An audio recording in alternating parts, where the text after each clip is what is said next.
Blog Talk Radio. Debate talk for you. Debate talk for you. We back. Debate talk for you. 2015, y'all. Debate talk for you. What up, South Showtime? Debate talk for you. We about to do it like this. Debate talk for you. Come on. Debate talk for you. Debate talk for you. Debate talk for you. It's time to debate. You lost on a special man. Y'all get ready. And you know how we do TV for you, man. It's about to get heavy. With now for now, like the floodgates open and the water broke 11. Come here if you wanna act dirty. And a snake walking in, crawl time on the devil. Now that's in a sense, we the seed of the woman. We come full of serpents. But it's not our own power, it's given by the Father, man. I'm just a servant. We all wearing garments, covered with the stain of our sin, and we can't get it out with detergent. The message is urgent. You see where the Messiah came and died for your sins, just in case you never heard it. Now some wanna say that it happened that way, he never existed. While others wanna claim he is lame, not by the prophet existed. When you holler at me, homeboy, you better be real tight with the scripture. Cause when I disagree truth, I'm gonna show I ain't arguing with you. You got Muslims, most atheists, and everybody trying to get it in. Now Messianics better not have fear when you step inside the last in. Time Showtime is the host of you, but love people with them in the mix. So sit back and enjoy the summer special before we start season 6. Y'all know what time it is. It's on the Friday is. And we're gonna kick that knowledge in. And when you from the college Talk for you. South Showtime. Debate talk for you. Got callers on the line. Debate talk for you. Okay, what we about to do? Debate talk for you. It's Debate talk for you. Listen. Debate talk for you. Come on. Y'all know who this is, man. It's your brother, the Dr. Israel, a.k.a. the Guy Hopper. Welcome to the Big Talk for You Summer Special 2015. Shout out to South Showtime, man. We about to get it in. Don't walk in the lion's den if you ain't prepared to be like Daniel up in this piece, man. You gon' have to have faith in God or get into pieces. Real talk.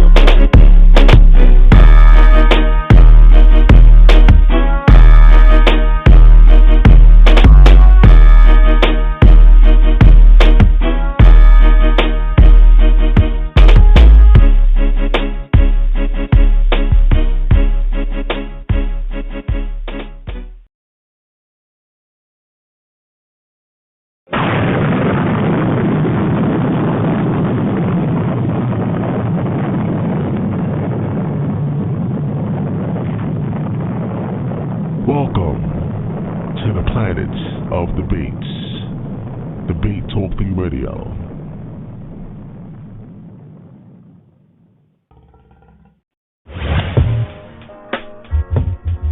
Hi, this is Tyrone Thompson, host of the Blog Talk Radio broadcast Talk Real Solutions. Please tune in and listen to all of our shows 7 nights a week at 9 p.m.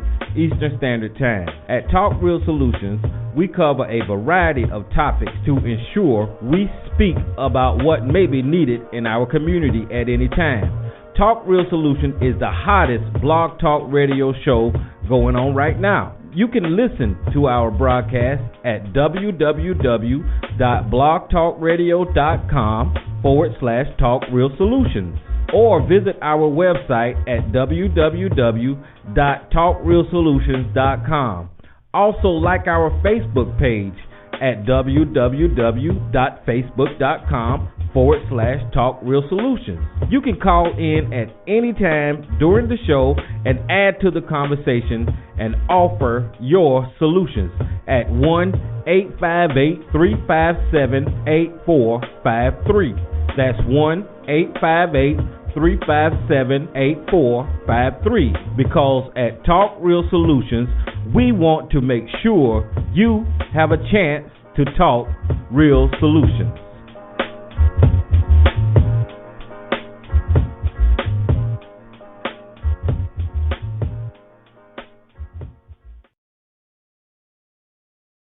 Yeah, I want to give a shout out to Sal at Debate Talk for You. This is Azam Al Yasha Allah. Hey, Debate Talk for You is where it's at. Yeah, what's going on? Hey, you can get your verses straight. Present what you got. Put yourself on record. Let the audience, decide, if what you present is inside the scriptures. Your opponent may try and cut you off, but Sal would just mute that guy's mic so you can present what you studied for. This is what it's all about. Once again, shout out to Sal at Debate Talk for You. Terrific job. We can press number 1 or find ourselves in the lion's den. Peace and assalamu alaikum. This is Raheem Ali, your expert investigative reporter, checking out the Lion's Den, Debate Talk for You, with your great host, Sal Showtime.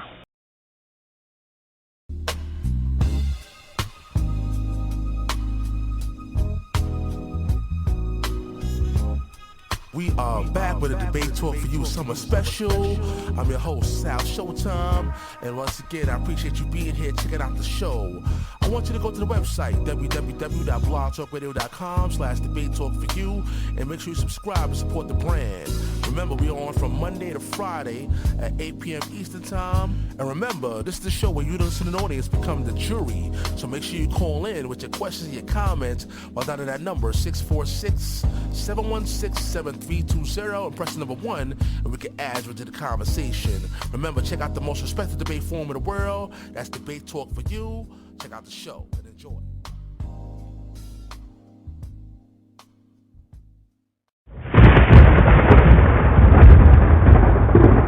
Don't touch that dial. You're now listening to Debate Talk for You Radio.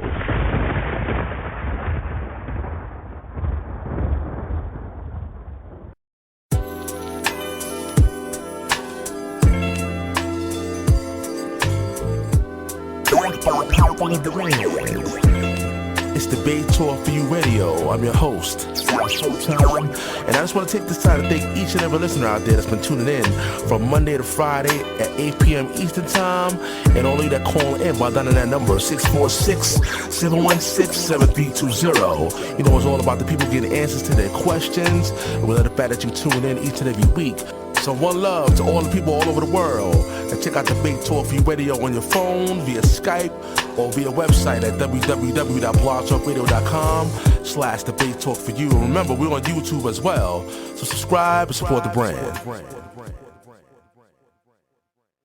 This is Ronald Francoeur representing from Atlanta, Georgia. And when I'm not busy in the studio, I'm checking out Debate Talk for You Radio. Keep up the great work, Sal Showtime.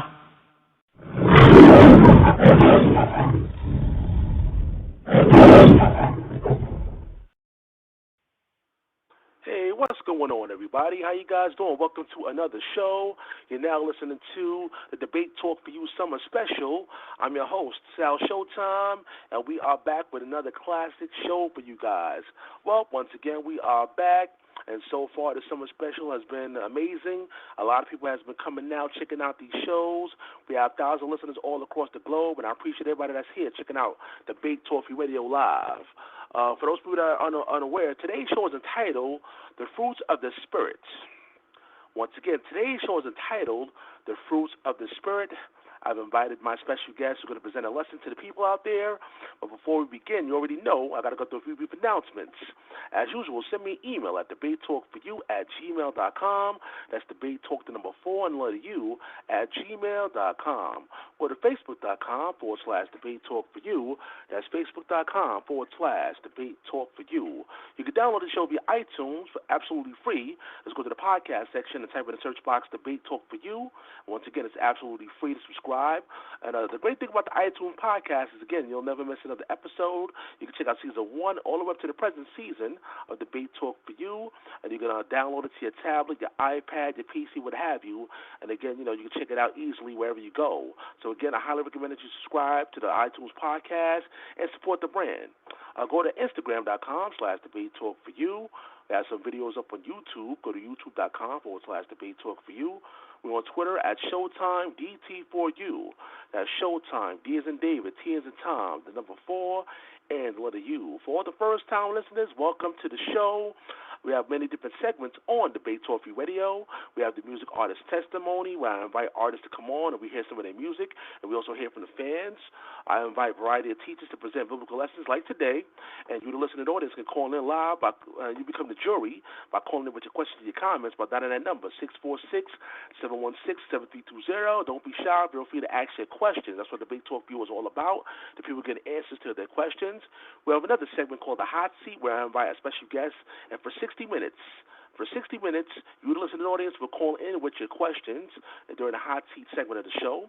We have the roundtable discussions where I invite several special guests, and I pick a topic, and we have an edifying conversation about whatever topic we decide to speak on. We have a segment called Let Us Reason, which is a one-on-one dialogue rather than debate. We have a civil dialogue conversation. And, of course, last is the most popular show on Debate Talk Radio and the most, popular all across the world. It's the Lions Den Debates, where we have the best debates in the world and the best special guests to come on the show and bring forth edifying information. So make sure you subscribe. Go to www.blogtalkradio.com/debatetalkforyou and click subscribe button and never miss another episode of the show. Keep in mind, I invite a variety of special guests on the show, so whatever information you hear, make sure you take notes and do your own independent research just to make sure the information is accurate.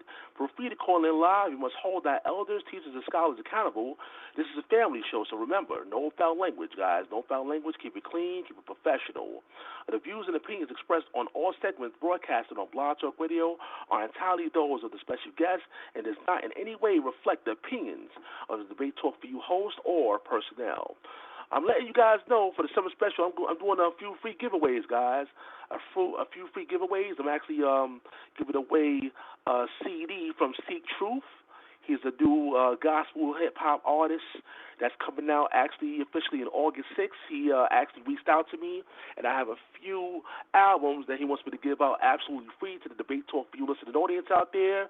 And caller number 5, once again, caller number 5 is going to receive a free CD from Seek Truth. All you got to do is send me an email at debatetalkforyou@gmail.com and let me know your mailing address, things of that nature, and I'll send it out to you. So caller number 5 is going to receive that free package. And also another free giveaway I'm giving out is Brother Josh from Absolute Bible Truth has a new project out there. That's Brother Josh from Absolute Bible Truth, and it's called The Bible versus Egyptology, the Creation, Conflict, in Ancient Egypt. It's actually a video, footage of some of the lessons that he presented actually on Debate Talk for You with this particular topic. And he has a few biblical references that you can see on the screen. He has pictures and profiles of all Egyptian gods. You can also see some videos from the House of Consciousness. And he also addressed some of the brothers like Shaka Atmos, Surah Stu Seti, Brother Polite, etc. And again, it's a very powerful video. So for caller number 3, caller number 3 is going to receive this free video. You can actually download it via email once I send it out to you. Again, it's called The Bible versus Egyptology, the Creation, Conflict in Ancient Egypt, produced by Brother Josh from Absolute Bible Truth. Those of you who are familiar with Debate Talk for You know that Debate Talk for Brother Josh is a top contender inside the Lions Den. He's going to be presenting this lesson via video form. So again, I'm doing some free giveaways out there to the people out there. So call number 3, call number 5, you're going to get some free products right here on Debate Talk for You Radio. Help keep Debate Talk for You on the air by sending in your donations. Individuals that host their own show on Blog Talk know on a monthly basis you got to pay the bills in order to stay on the air. So support the brand. Go to www.paypal.com and use the email donations at debatetalkforyou.com. That's donations with the S at the end at debatetalkforyou.com. Whether it be $1, $5, or more, remember you are making it all happen and keeping us on the air. Send your 2-minute audio shout-out. As you heard some of the shout-outs during the intro parts of the show, you can send your audio shout-out, let your voice be heard all across the globe. We love to hear from the supporters out there. All you need is a voice recorder and say your name, where you're from, and what you like about the show. If you have a smartphone, of course, you have a voice recording on your smartphone, and then send it to the email, debatetalkforyou@gmail.com. We'd love to play it live. For one low, affordable cost, we will advertise your business, your live event, your website, your merchandise, whatever, right here on Debate Talk Radio. Trust me, no one else will allow you to advertise for the low cost that we're going to present to you guys. There's people out there you have to pay thousands of dollars, hundreds of dollars just to advertise on the show. And me, I'm nowhere near that. I like to help people out. It's definitely affordable at a low cost. So if you want to advertise on Debate Talk for You, send me an email. Once again, debatetalkforyou@gmail.com. Let's let you guys know we have a show tomorrow, guys. Wednesday, July 22nd at 8 p.m. Eastern Time. Sister Aminette will be in the house right here on Debate Talk for You Radio. And the topic will be the evolution of consciousness and spirituality of African people in the USA. Once again, the topic of discussion will be the evolution of consciousness and spirituality of African people in the USA. Actually, Sister Aminette is going to be back with us next week for the special roundtable we're going to have next week called The Agenda of the Conscious Community. So she's going to be here tomorrow and also next week. So make sure you tune in tomorrow at Debate Talk for You. And, of course, we have the big, highly anticipated roundtable that's going down this Thursday, July 23rd at 8 p.m. Eastern Time. We're going to have the Hebrew War Machine in the house live right here on Debate Talk for You Radio. That's Nasir Chavez. We're going to have Zion Lex, Ron Devon Prospect, Mikael Edwards, and Mikael Ben Israel, Demo Fulton, and many, many more brothers that represent the Hebrew War Machine. And this roundtable is actually called Hebrew War Machine Assembled. So this was actually for the people out there that want to ask questions to these brothers.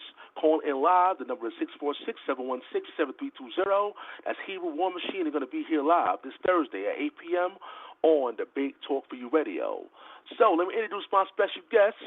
My special guest, really, he's been here before. The special guest really needs no introduction. He's a powerful teacher that's been on Debate Talk for You plenty of times. You can check out his YouTube channel.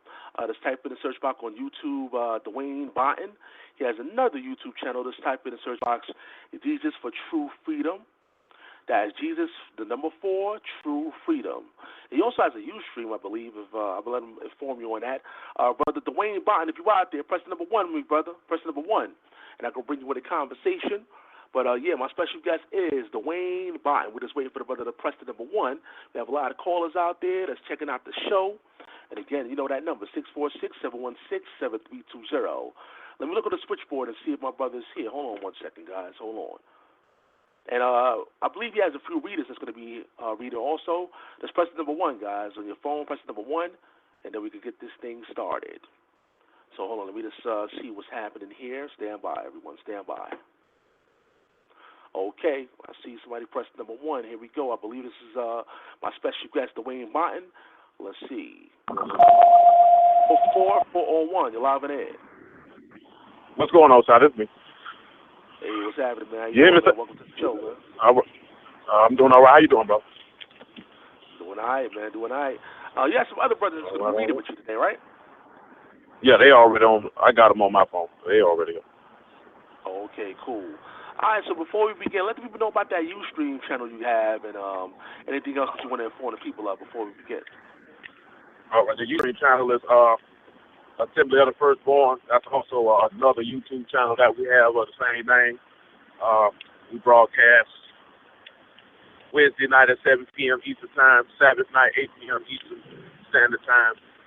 We don't broadcast Saturday at this time. But other than that, that's the name of it, Assembly of the Firstborn on Ustream, Assembly of the Firstborn on YouTube. We also want to give Kodesh greetings and say thanks to Sal for giving us the opportunity to come through here. This was actually Sal's idea for this particular topic because I didn't have an idea. That's what he brought forth, so that's what we're going to roll with. And with that being said,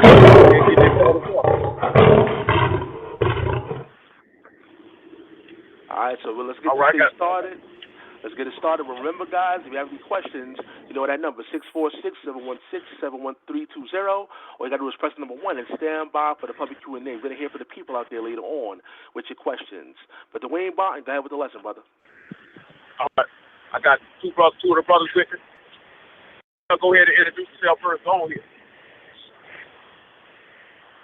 How y'all doing? This is Brother Troy. Been rocking with Dwayne, Assembly of the Firstborn. I'll be with him reading next. Come on, Phil. Hey, how y'all doing? This is Brother Pell. Kodesh greetings to y'all. All right. We're going to try to be brief as possible because this particular matter is to actually take an extended period of time to do it thoroughly and properly.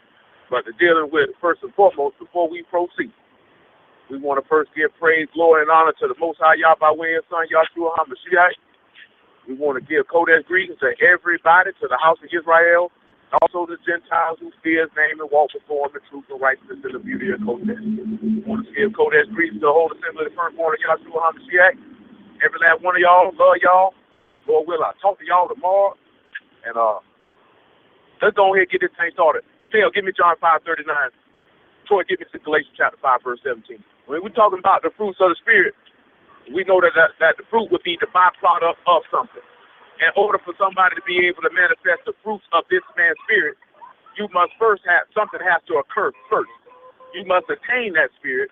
How do you attain that spirit? And then how do you bring forth the manifestation of the fruits of that spirit to show forth the evidence that you possess that spirit? Because a lot of people say they possess the Ruach HaKodesh, but do they have the evidence to back it up that they actually possess it? Come on, Phil. Search the scriptures. Hold on, call it. You got to tell them where you read from now. John 5:39. Come on. Search the scriptures. For in them you think you have eternal life. And they are they which testify of me. What else? And you will not come unto me that you might have life. What else? I receive not honor from men, but I know you that you have not the love of God in you. Oh, boy. Oh, boy. This is the reason why a lot of people actually don't end up manifesting those fruits, because the love of Elohim, the love of God ain't in them. And this man just gave us a very strong thing that we're supposed to do. This man told us to search this book because you think you got eternal life, but your whole thing talk about him. Come on, Troy. Galatians 5 and 17, you got to be on point. We got to roll. It's a Tuesday night. People got to go to work. We at Galatians 5. 17, come on. Matter of fact, just go to verse 22. We got to roll.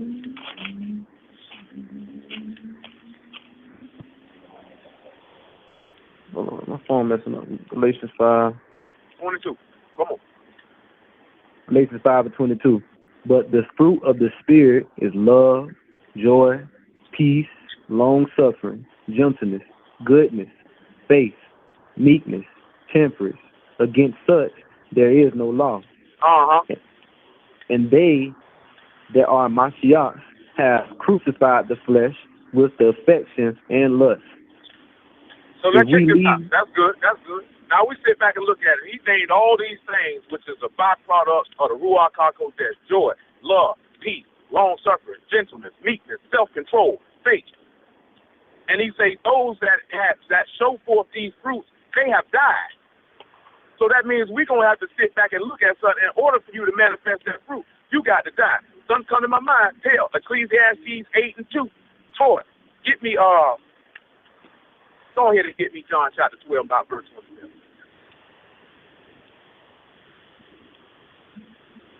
Because we already started looking at John 5:39. He said, I know you don't have the love of Elohim in you. So now we need to look at something. Come on, Phil. I counsel thee to keep the king's commandment, and that in regard of the oath of Elohim. He wants you to do what? What do you think? King's commandment. In regard to what? And that in regard of the oath of Elohim. Well, what's the oath of Elohim then? What's the oath of God then? What's the promise that he swore in? Matter of fact, Troy, for you even read that John 12 and 27, get me Hebrews chapter 6 and about verse 17. Tell you go ahead and get me Genesis chapter 15 and about verse 3.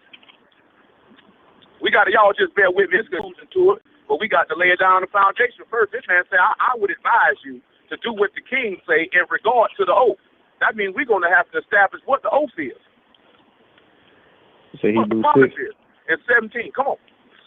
Hebrews 6 and 17. Wherein Elohim willing more abundantly to show unto the heirs of the promise the immutability of the counsel, conformed it by an oath. He conformed it by what? An oath. Okay. That by two immutable things in which it was impossible for Elohim to lie, we might have a strong consolation who have fled for refuge to lay hold upon the hope set before us. Hold on, I'm going to ask you a question, Troy. What's another word we could think of for consolation? Because you know what it is to console somebody, right? You know what you do when you console somebody? You encourage them. You know, you encourage, you give them some comfort, right? Mm-hmm. Well, didn't he say, blessed are those that mourn, because they'll be what, right? They will be comforted.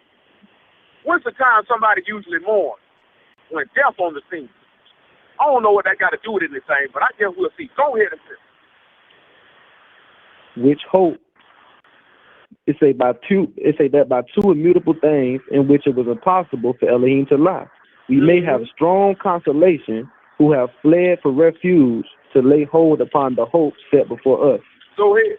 Which hope we have as an anchor of the soul, both sure and steadfast, and which entereth into that within the veil. Whither the forerunner is for us entered, wherein Yahshua made a high priest forever after the order of Melchizedek. So now we sit back and see that the writer of Hebrews is letting us know that Yahshua HaMashiach, being made a priest after the order of Melchizedek, is this strong consolation and hope. Let's see what that hope and that oath that he swore to Abraham that he just referenced. Come on, Phil, Genesis 3. We need to see what he swore to Abraham.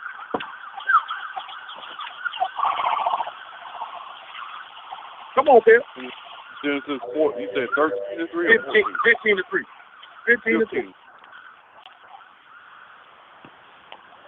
It says, Troy, get John, hold on. Troy, get John 7:37. Come on. All right. And Abram said, Behold, to me thou hast given no seed, and lo, one born in my house is mine heir. And behold, the word of Yah came unto him, saying, This shall not be thine heir, but he shall come forth out of thine own bowels. He that come forth out of thy own bowels shall be thine heir. And he brought him forth abroad and said, Look now toward heaven, and tell the stars, if thou be able to number them. And he said unto him, So shall thy seed. So shall thy seed be. It's going to be important. Come on.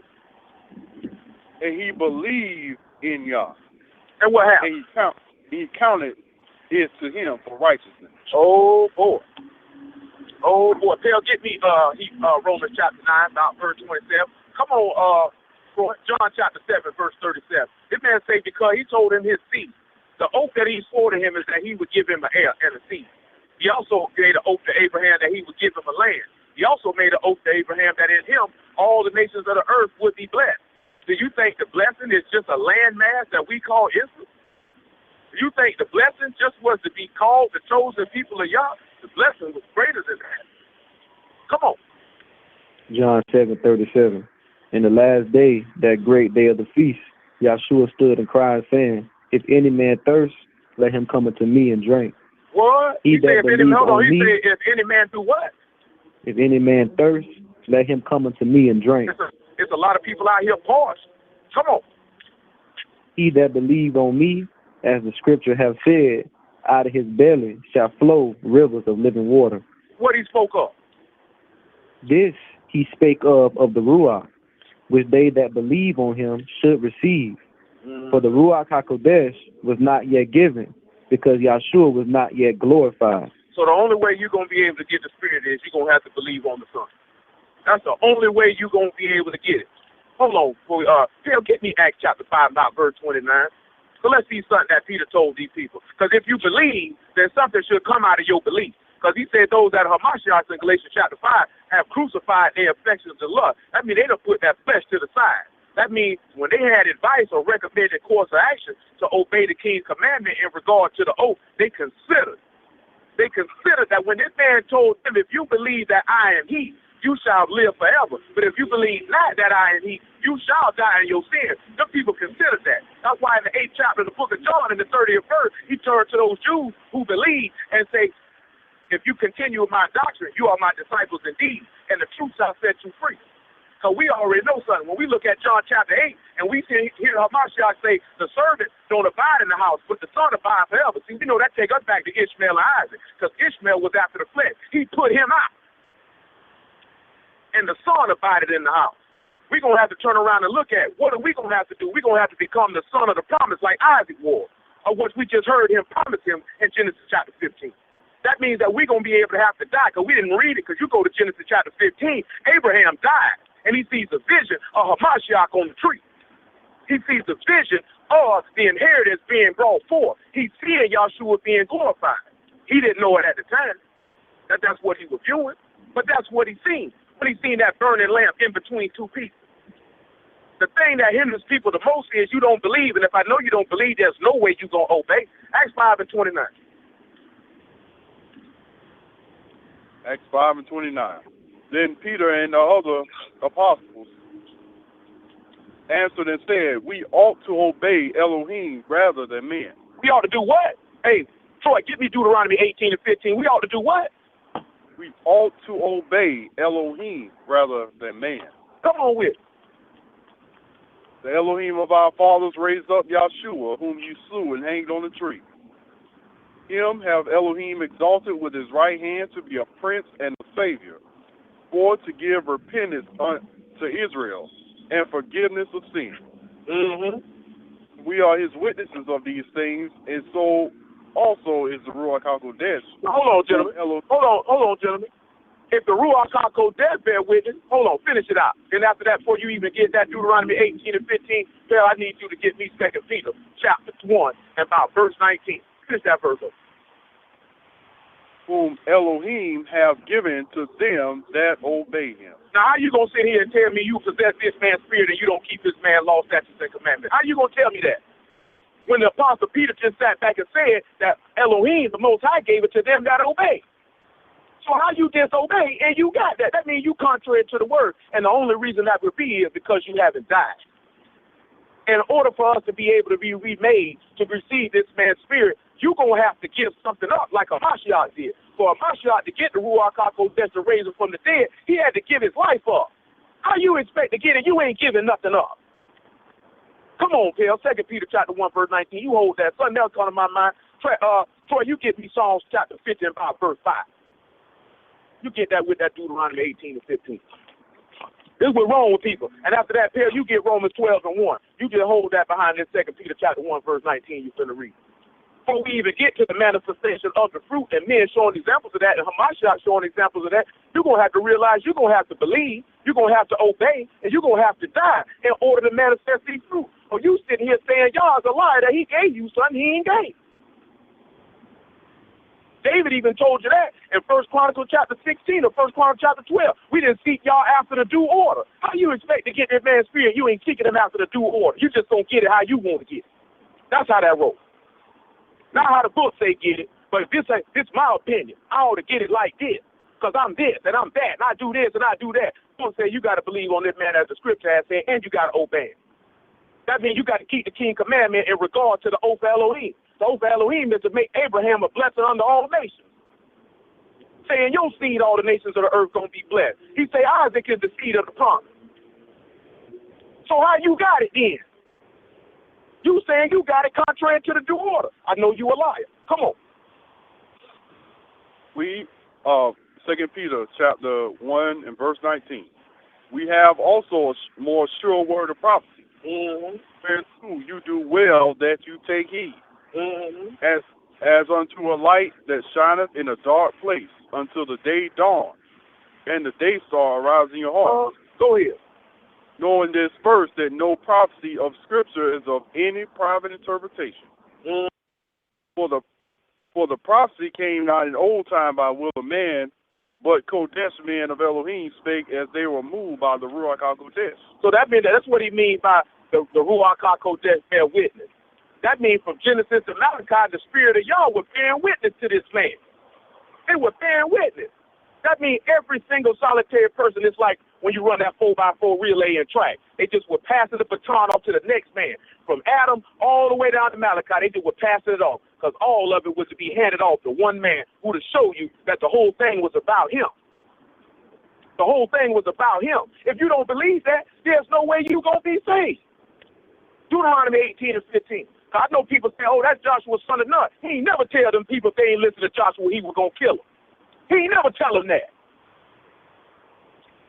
He told them that, he told them Joshua son of Nun was going to be the one bring them into the land. Because if that's the case, all us as a people of Israel wouldn't exist because he would have killed us all right then. Come on, man. Deuteronomy 18 and 15. Yah thy Elohim will raise up unto thee a prophet from the midst of thee, of thy brethren, like unto me. Unto him ye shall hearken. according to all that thou desires of Yah thy Elohim in Horeb in the day of the assembly, saying, let me not hear again the voice of Yah my Elohim, neither let me see this great fire any more, that I die not. And Yah said unto me, they have well spoken that which they have spoken. I will raise them up a prophet from among their brethren like unto thee, and I will put my words in his mouth, and he shall speak unto them all that I shall command him. And it shall come to pass, whosoever will not hearken. That's good. He says, who that, hold on. He that won't hearken, what he say he gonna do? My words which he shall speak in my name, I will require it of him. Woo. Woo. This man said, you don't want to listen to this man, I'm going to require it. I'm going to require your life. He never gave that charge to Yahshua, son of Nun. He never gave him that charge. He never gave him that charge. You can't read that nowhere. Where he told them, if you don't listen to this man, I'm going to kill you. You can't read that nowhere. So we know this ain't talking about him. It's talking about somebody else. He said, I'm going to put my words in his mouth. You don't see Yahshua, son of Nun, preaching no word nowhere. Y'all ever read it? Because I ain't never read it. No, sir. No, sir. Come on. Give me John 12 and 49, Bill. We already read it. Go on and get John 8 and 25. Troy. Let's go on and get that and see what this man says. That means you're going to have to take heed to the king's commandment in regard to the oath of Elohim. You're going to have to listen to the man, or you're not getting in. And there's no way you're going to get this man's spirit. Ain't no way you're going to get it. Come on. John 12:49. Look at 44. 44. Yahshua cried and said, he that believeth on me, believe not on me, but on him that sent me. That's the whole key thing you're supposed to be looking at. You ain't believing on the Son, you believing on the Father, because the Son is the manifestation of the Father. So Ruach HaKodesh just bear witness to the Son. If you believe on the Son, then you believe on Yah. Come on. Yes, sir. And he that seeth me, seeth him that sent me. Go ahead. I am come a light into the world. Hold on. I got it, because I would be remiss. You heard what he just said? He that sees me, see him that sent me. See, it's going to tie back to these fruits of the Spirit, because if you dwell in the Son dwell in you, then the fruit of this man's spirit, people ought to see Yahshua, meaning they ought to see the Father when they see you. Yes, sir. Now, you got to ask yourself, do they see the Most High Yah, or do they see a nigga? Do they see a sinner? Do they see a retard? Do they see an idiot? That's what you got to ask yourself. When these people see you, do they see the light of Elohim? Do they see the power of Yah? You know, see, we look at a lot of things, and you want the power of Yah. You want to have all these great gifts. You want to speak in tongues. You want to heal people. How about you just show the power to restrain yourself from committing sin? How about you show that power? That speaks more volumes than any miracle you can work. Yes, sir. That shows self-control. We know the book of Proverbs say a man who has no control of his spirit is like a city with walls broken down. Anybody can run up in there and you can be ravaged and destroyed. That's what the number one problem for most people. You can't control yourself. And I know if you can't control yourself in natural things, how can you control yourself in spiritual things? You sit there and see 6 slices of pizza. You done ate 2. You know you don't need no more. You eat the other 4. So how when the opportunity for you to commit sin come up, how you going to hold yourself back? You can't hold yourself back from some food. Can't hold yourself back from cussing and lying. Can't hold yourself back from fornicating. Can't hold yourself back from masturbating. Can't hold yourself back from being malicious, spiteful, and evil. Can't hold yourself back from stealing. No, that don't belong to you. You still pick it up. You got to sit back and look at that type of stuff. Can't hold yourself back from being envious. Can't hold yourself back from anything. And you expect this man to give you a spiritual gift, and you don't have no self-control? Come on, man.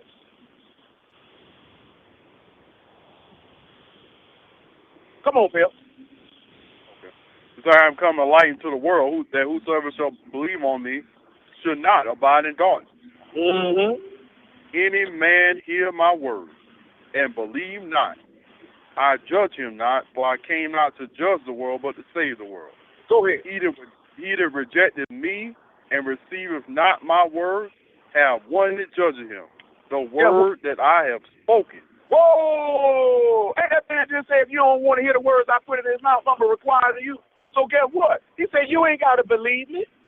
The word that I spoke to you, that's what's going to send you to hell. Because that man told you, you don't want to listen. I put them words in his mouth. I told him to say it. And if you don't want to listen to him, that's going to damn you. That take you right back to Ezekiel when he told him, eat this roll and speak the words that I tell you to speak unto them, whether they hear it or whether they don't want to hear it. And you wonder why he said that. Because you're supposed to know the book. You're supposed to know Ezekiel did the same thing. Come on. The same shall judge him in the last day. For I have not spoken of myself, but the Father which hath sent me, he gave me a commandment, what I should say and what I should speak. Go ahead. I know this commandment is life everlasting. Whatsoever I speak, therefore, even as the Father said unto me, so I speak. Come on, Troy, 8 and 25, Book of St. John. Come on. John 8 and 25.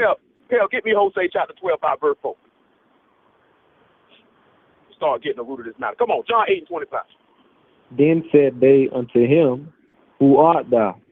And Yahshua said unto them, Even the same that I said unto you from the beginning. I have many things to say and to judge of you, but he that sent me is true, and I speak to the world those things which I have heard of him. Woo, come on. They understood not that he spake to them of the Father. Same way they all ain't understanding it now. Come on. Then said Yahshua unto them, When ye have lifted up the Son of Man, then shall you know that I am he. Whoa, whoa, whoa, whoa, whoa, whoa. He said when they do what? When you have lifted up the Son of Man, then shall you know that I am he. Now, we know this is, see, now, we're not going to read all these places, but I'm going to run them down, and y'all will, and he going to bring every location in my mind, the exact spot. You can go look for yourself. This man say when the Son of Man be lifted up. We know that the scriptures, and when I'm referring to scriptures, I'm also referring to Matthew to John. We know that this man was put up and hanged on a tree. He was lifted up. We know from Numbers chapter 21 and about verse 8, it took a serpent and hung it on the pole. And everybody looked up on it, and everybody who looked up on it was healed. We know the king of Ai in Joshua chapter 8, if I'm not mistaken, was hung from a tree. We know in Joshua chapter 10, multiple kings were taken and hung from a tree. We know Absalom was caught in a tree, hung in the air, and hit in his side, just like a Mashiach war. We see a testimony of all these men dying, and even those kings in Joshua chapter 10 that I mentioned, they took them and threw them in a grave and rolled a stone on them. Mm-hmm. Now, anybody think, and if you think these Caucasians, if you think these Greeks and them Romans put that together, you are certified stupid, because them people don't even know that. Yes, sir. They don't even know it. We got to sit back and look at that. You think that's stuff in there for no reason? So when they say, when this Son of Man be lifted up, you gonna know. That means this man died in order to get a gift. Now we got to sit back and see the same thing. We're going to have to be able to die to get a gift. You're going to have to give your life up. Since I said that, give me Psalm 50 and 5. I almost slipped my mind, but the Lord brought it back. That's why he put that in my mind to say that first. Come on, Bill. Psalm 50 and 5. You just stay where you at, Troy. Y'all willing, we're going to finish it out. I thank the Lord. We'll sit back and look at that. Everybody know in order to attain anything in life, you're going to have to give something up. You're going to have to make some sacrifices, and you're going to have to be disciplined. How do you expect to receive the gift of Elohim, and you ain't willing to give nothing up, and you're not willing to be disciplined? How you expect that? That makes no sense, because you wouldn't do it naturally. Not one of y'all that's a parent would teach your kids that you can get something for nothing. Ain't none of y'all going to teach your kids that. Son, you ain't got to work hard. You ain't got to sacrifice. You ain't got to be disciplined. You can just be a sorry, no good nigga and get everything in life. Ain't neither one of y'all going to teach your kids that. But yet you expect the living power y'all host to teach you that? That's insane. Come on. Gather my set apart ones together unto me. Mm-hmm. Those that have made a covenant with me by sacrifice. They made a what? Covenant with me. He told you to make a count. He told you to keep the commandment of the king in regard to the oath or the covenant of Elohim. So he made a covenant with Abraham. He told you to keep that. Keep the commandments in regard to that oath. If you keep them in regard to the oath, because Lord will, we're going to come back to Ecclesiastes chapter 8, because there's something else in there. Because see, the Ruach HaKodesh, or the fruits of the Spirit, in essence, see, that's the power of Yah. So we need to sit back and we need to see something before we get to that. We rolling right now. Come on, Pell, get me Romans 12 and 1. That's why Mashiach say, he that love his life shall lose it, and he that lose his life shall save it. You got to give it up. You try to keep your junk and get Elohim at the same time. It don't work that way. You're going to have to give something up. That's why you ain't bear forth no fruit. You ain't gave nothing up. Come on, man. Romans 12:1. I beseech you, therefore, brethren, by the mercies of Elohim, that you present your bodies a living sacrifice, kodesh, acceptable to Elohim, which is your reasonable service. Hold on. service. Here's what your real reasonable service. Because we know in Deuteronomy 17:1, this man said, don't bring me no sacrifices with no blemishes. We know from Ephesians 5:26, that man say, man, he presented himself a synagogue, and it might be kodesh without spot, wrinkle, or blemish, or any such thing. So we don't ain't no iniquity with y'all. That's why the son couldn't have no sin on it. Can't offer no sin to this man. That man say the sacrifice of the wicked is an abomination to y'all. Why you think he rejected Cain? He brought a sacrifice, but he brought it with a wicked mind. That's what we doing right now. And then you get shocked when the man don't want to take it. You just like Cain. Your face fall, you looking ugly, and you mad. You ought to be mad at yourself. Yes, sir. Hold on, pal. Don't give me Hebrew 10 and 15. Troy, you just stay where you at. Hebrew 10 and 15, that's what we got to look at. What type of sacrifice you bringing to this man? Ain't now one of y'all going to want somebody to come bring you a pair of shoes, they got holes in it. You ain't going to take that junk. Not if you any type of person. You going to be like, man, I ain't taking that. Some of y'all will go ahead and take it, then talk about the person after they gave you that raggedy gift, because you're a no good nigga. You ain't going to be realist. I ain't taking that. Some of y'all will give something to somebody that you wouldn't use yourself. What type of junk that is? Give somebody some clothes you wouldn't wear. They got mildew stains all on them. They stink. Doo-doo stains all on it. Salt all on it. You're going to get at it somebody and then get mad. They tell you, I don't want that junk. That's how we do the Lord. We bring this man anything, then get mad because he don't want it. Come on. Whereof the Ruach HaKodesh is also a witness to us. Mm-hmm. For after that he has said before, this is the covenant that I will make with them. This is the covenant. Oh. What's that covenant he going to make with him, Pell? I don't know. After those days, saith Yah. What days? What days? Everybody quote, because he quoting Jeremiah 31. What days? When did he do it? Come on. Yes, sir. I will put my laws into their hearts, and in their minds will I write them. And their sins and iniquities will I remember no more. Don't you know when people say the new covenant in effect, we all doomed to go to hell? Yes, sir. Do y'all not realize that we all doomed to go to hell? Because that man said with that new covenant, your sins forgiven. Mm-hmm. That's why this man told you, I counsel you to keep the commandment in regard to the oath of Elohim. Unbelievable. Come on, man. Now, where remission of these is, there is no more offering for sin. Having therefore, brethren, boldness to enter in the Kodesh by the blood of Yahshua, by a new and living way, which he has promised. By what? A new and living way. That he set apart by what? Consecrated us through the veil, that is to say, his flesh. That means he set us apart when he died then. That means in order for you to be set apart, you're going to have to die. You're going to have to make a covenant with this man by sacrifice like a Mashiach made. Come on. Mm-hmm. And having a high priest over the house of Elohim, let us draw near with a true heart, in full assurance of faith. Oh, full assurance of faith like Abraham had. Yep. Which is one of the fruits of the Spirit. Y'all ain't even really been catching the stuff we've been talking about. We were talking about one of the key components of the fruits of the Spirit. That's belief. That's faith. That's believing what the man tell you. That's believing what he say. Believing that this man is able and willing and capable of doing exactly what he said he was going to do. How do you expect this man to bless you and look down on you and you doubting the man and you don't believe nothing he say? But you say you's a sanctified individual. Say you righteous. When the righteousness of God believe, y'all, if you don't believe the word, you're not righteous. since I said that, Troy, get me Romans 9:27. You still hold that John chapter 8. Because I called for that early. We didn't get to it, but I thank the Lord. He working back in right when we need to. Romans 9:27. Romans 9:27. Mm-hmm. Isaiah also cried concerning Israel. Though the number of the children of Israel be as the sand of the sea, a remnant shall be saved. Mm-hmm. For he will finish the work and cut it short in righteousness. Mm-hmm. Because a short work will Yah make upon the earth. Mm-hmm.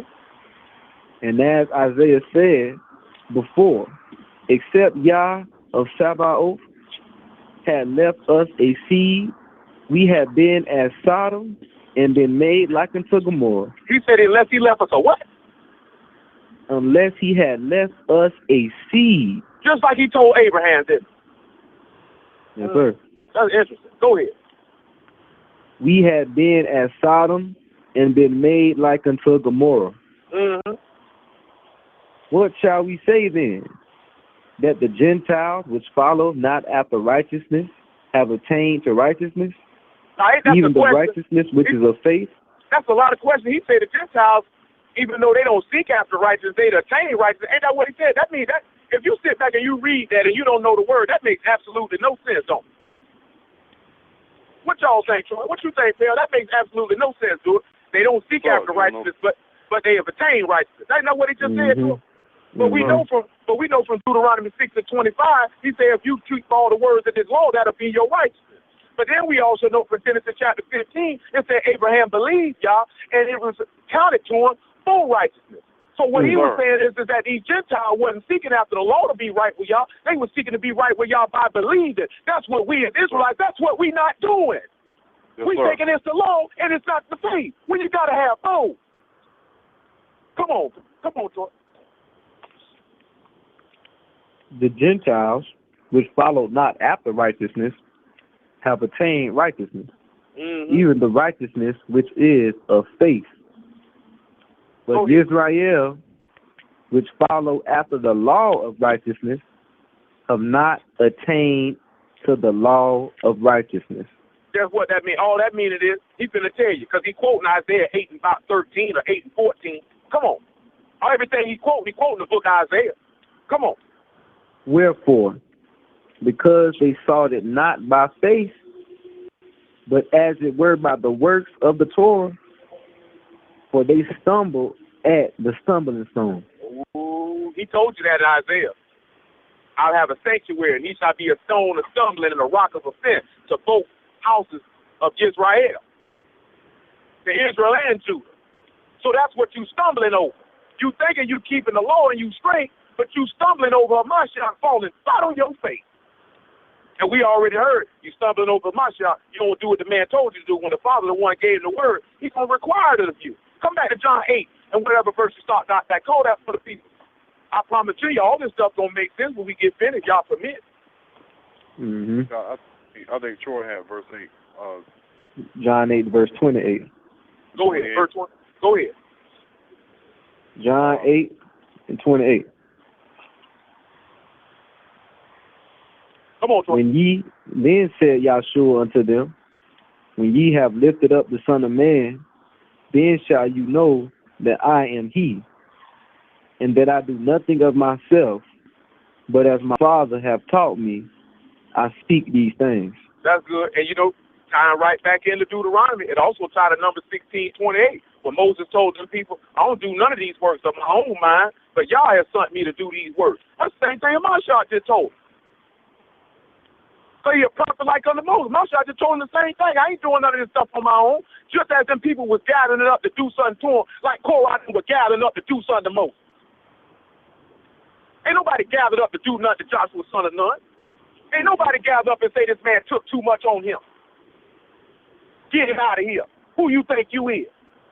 Ain't nobody speak against Joshua, son of Nun, like they spoke against Moses. They didn't do none of that to that man. Come on. John 12 and 27, Phil. Make it 24. 24 come to mind. John 12 and 24. That was come to mind. That's what we're going with. I thank y'all for Yahshua HaMashiach and the word. Troy, go on and get me Ecclesiastes 8:4.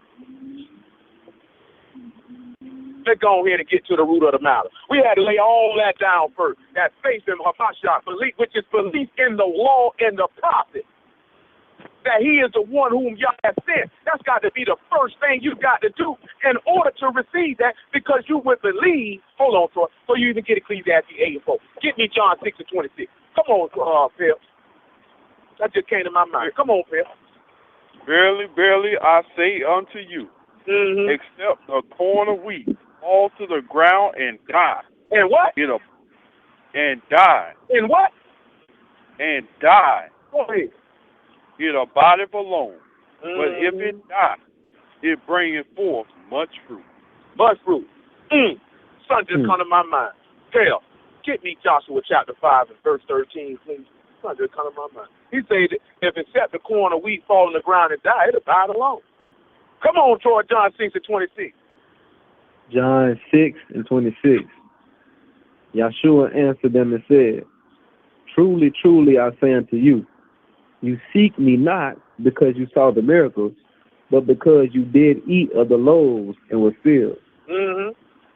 Labor not for the meat which perish, but for the meat which endureth unto everlasting life. What else? Which the Son of Man shall give unto you. For him hath Elohim the Father sealed. Go ahead. Then said they unto him, What shall we do, that we might work the works of Elohim? What he told? Yahshua answered and said unto them, This is the work of Elohim, that you believe on him whom he hath sent. Hold what you got, Troy. Give me Psalm 78:4. Hold on. Let me show you why he said this to this man. These people ain't know they were fulfilling the book when they said this. Because if you would believe on him who Elohim has sent to work the works of Elohim, that means Elohim would be your hope, which means we have that strong consolation and refuge. That's why I mentioned comfort, because Hamashiach said that the Ruach HaKodesh, for the comforter, would take us back to Noah. So that's what Noah's name means, is comfort. I will comfort the ground which y'all have cursed. That's what Hamashiach came to do. Matter of fact, Pale, before you even read what you got, get me Romans 15:3. I thank the Lord. It'll take too much time. We're going to get to a couple of these fruits, but we're dealing with their faith. That's the most important part. I'm going to get self-control, too. And y'all will, I'm going to get meekness and long-suffering along with it. I told you, this particular matter, I could do this here. This could take a whole week. And I still have more to go. That's how much information in just 2-3 verses in Galatians chapter 5. That's just how much in there to learn. Come on, Phil. Romans 15:3.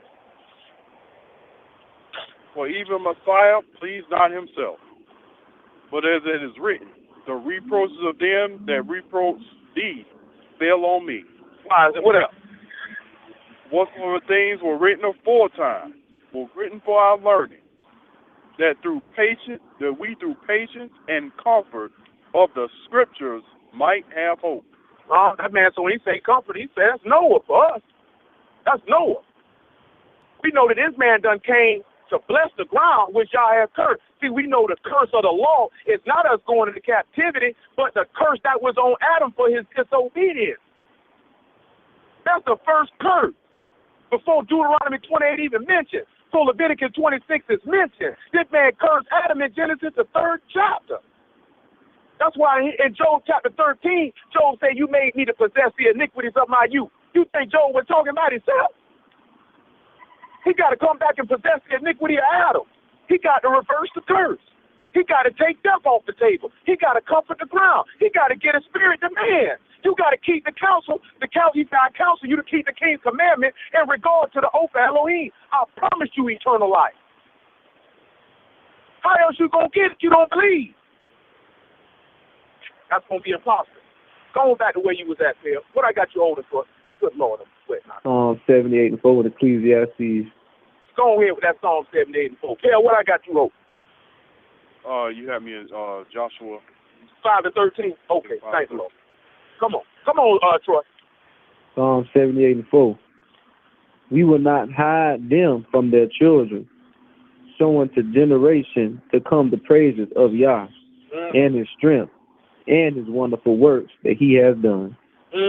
Don't you know that in John chapter 21, it say many wonderful works that Yahshua did, but these were that not written, but these are written that you might believe Yahshua is HaMashiach, that you might have eternal life.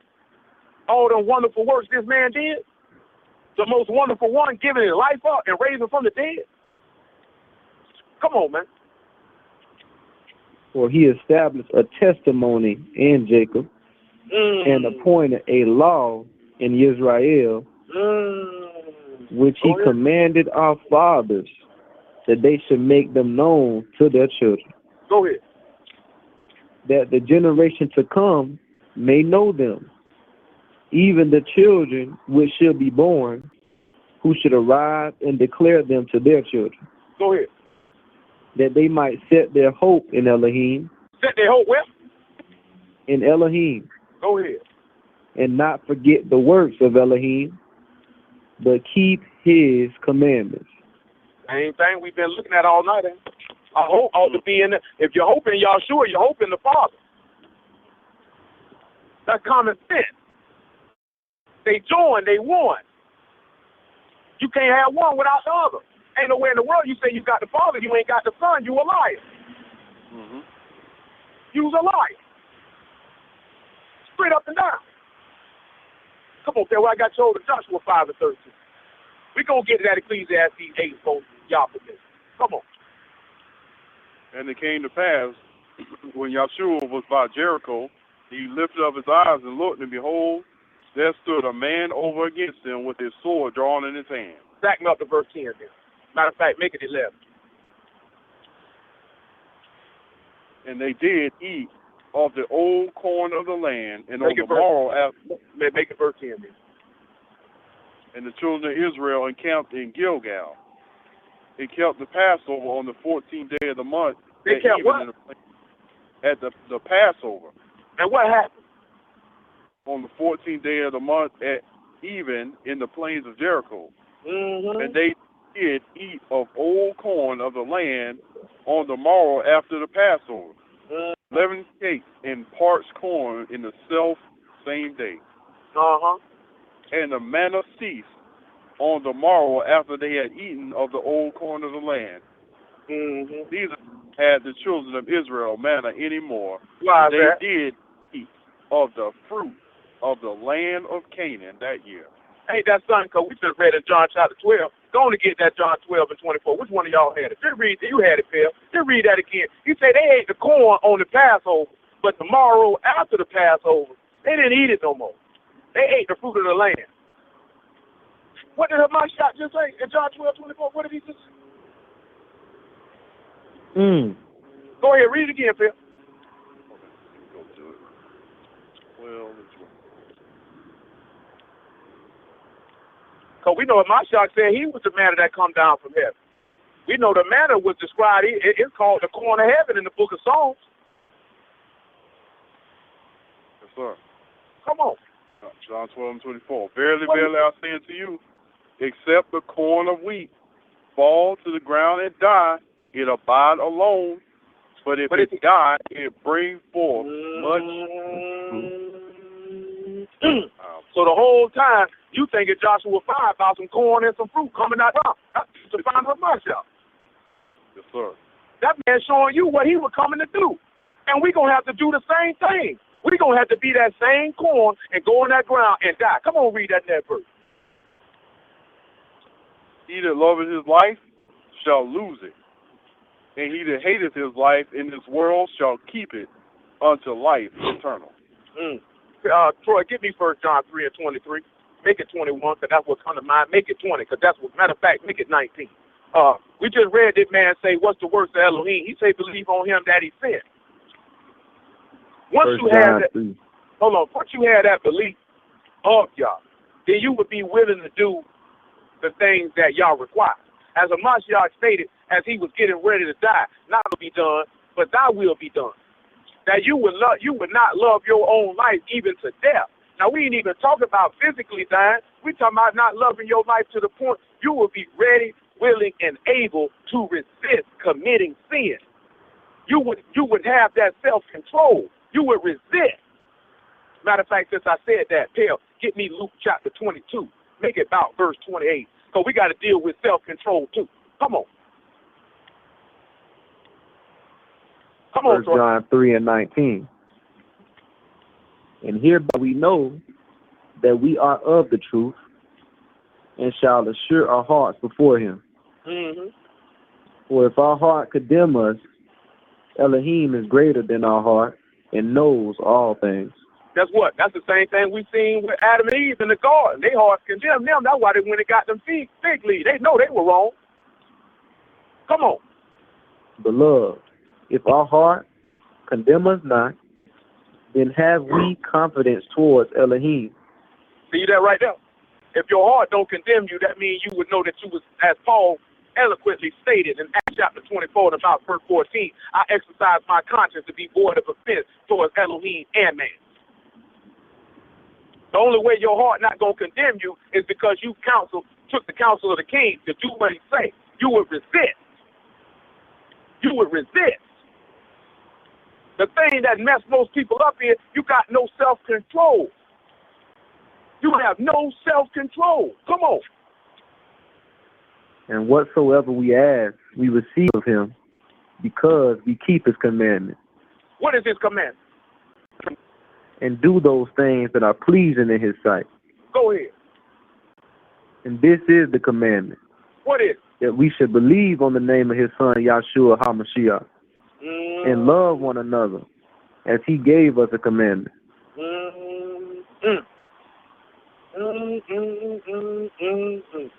done already read in Deuteronomy 18. That's his commandment. You know what else that's also go to? I go to Proverbs 28 and 9. He that turneth back ear from hearing my law, even if prayer gonna be an abomination. We know in my shop with the law made flesh. You don't want to hear the son. That man said your prayer's an offense to me. It's an offense to me. The man say whoever don't want to hear my son, I'm gonna require of him. You are an offense to me. That man say nothing abominable gonna enter into that city. Y'all think that's just talking about the law. You don't want to hear his son. Man say, I hate you. I hate you, because if you don't want to hear my son, you hate me. Yes, sir. He say, he that despises not man, but Elohim, because he's given unto us his Ruach HaKodesh. He that seen me and hated me, have hated me and my father.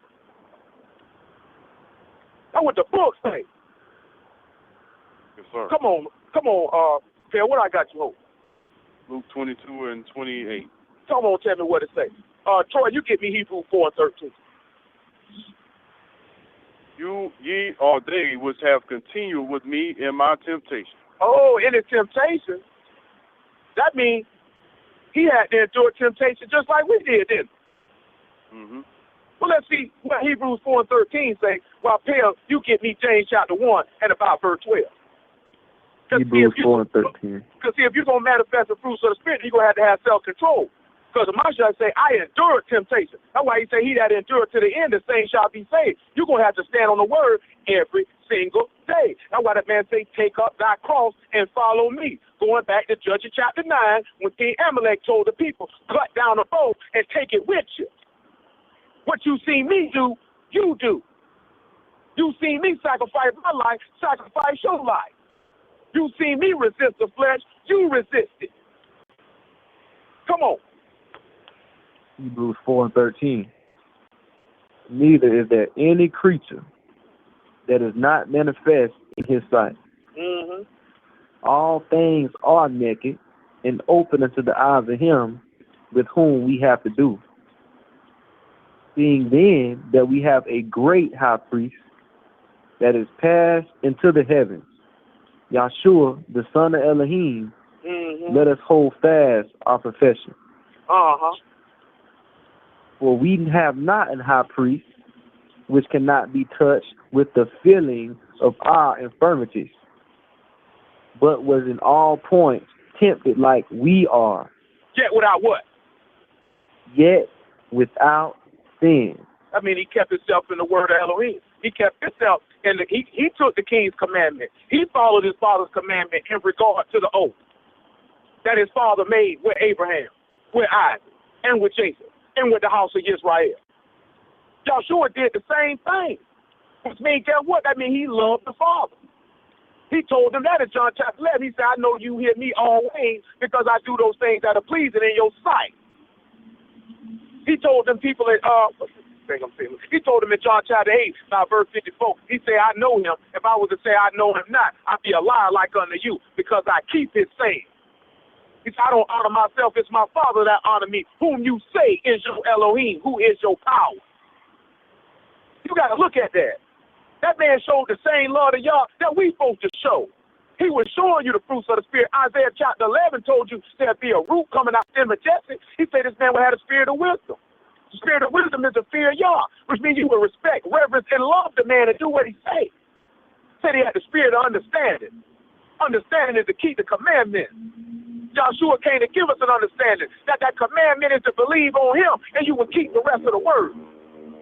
How you going to sit here and say you love it, man, and you don't follow and do what the man did? He was showing you he had the fruits of the Spirit before he actually rose from the dead. How many times did he feed them people? He said, I can't leave them walking through the wilderness. They going to faint in the way. That's gentleness and goodness. How many times did he look on the people and have compassion on them when they were deaf and blind and vexed with devils and lame, and he healed them? That's why he say he that showeth mercy will receive mercy. That's gentleness and goodness. Even King David did that. He gave the people, all the people, a flagon of wine and a good piece of flesh and a piece of bread. Say, I can't. These people show that they're showing equity, justice, and judgment, goodness. When he say, no, man, everything go to everybody the same. For him that sat by the stuff and him that went to battle. You gotta sit back and look at that. Elisha showed gentleness and goodness.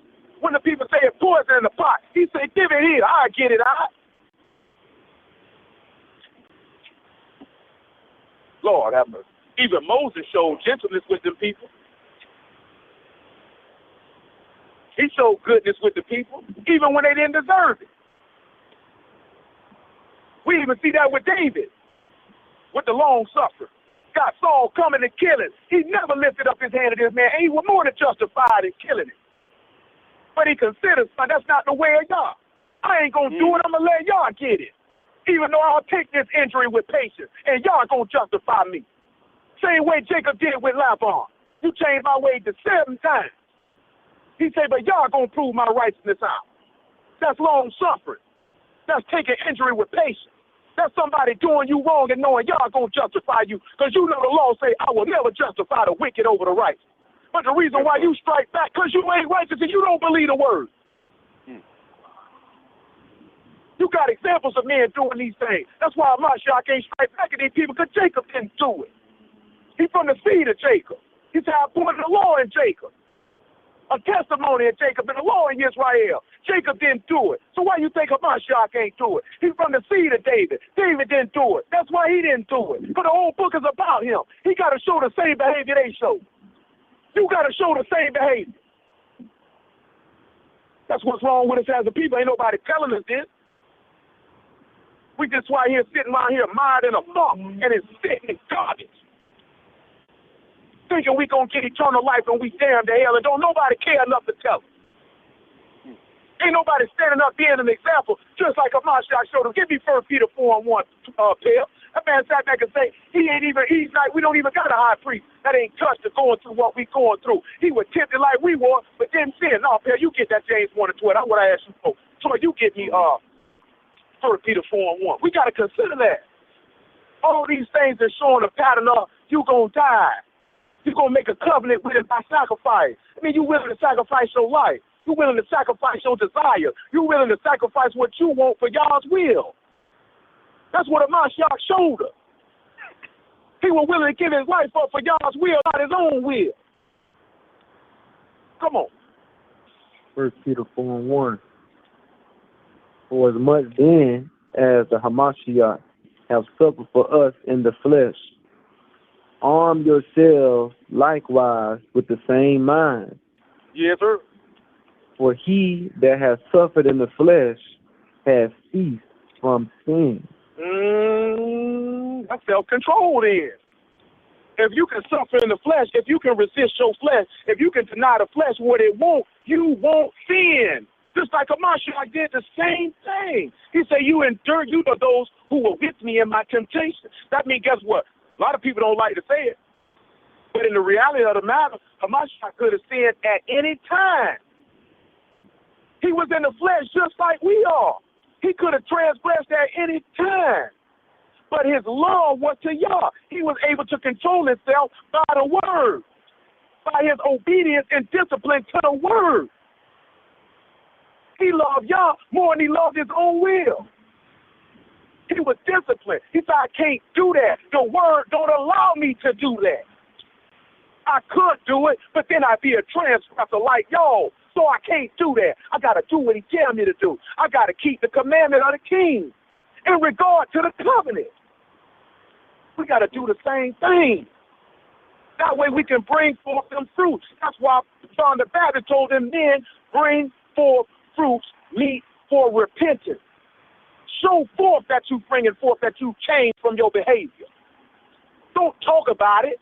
Don't try to clean it up or put a rag over it or a towel over it or dig a hole and throw it in there and cover it up, but it's still there. Get rid of it. Show forth that you have converted, that you've changed, that is no longer a makeup of your personality and character. That's true repentance. When you show forth that true repentance, that means you show forth you died. Then you can manifest the fruits of the Spirit. Come on. Verse 2. Hold on, let him finish verse 2. That he no longer should live the rest of his time in the flesh to the lust of men, but to the will of Elohim. That's how we got to look at it.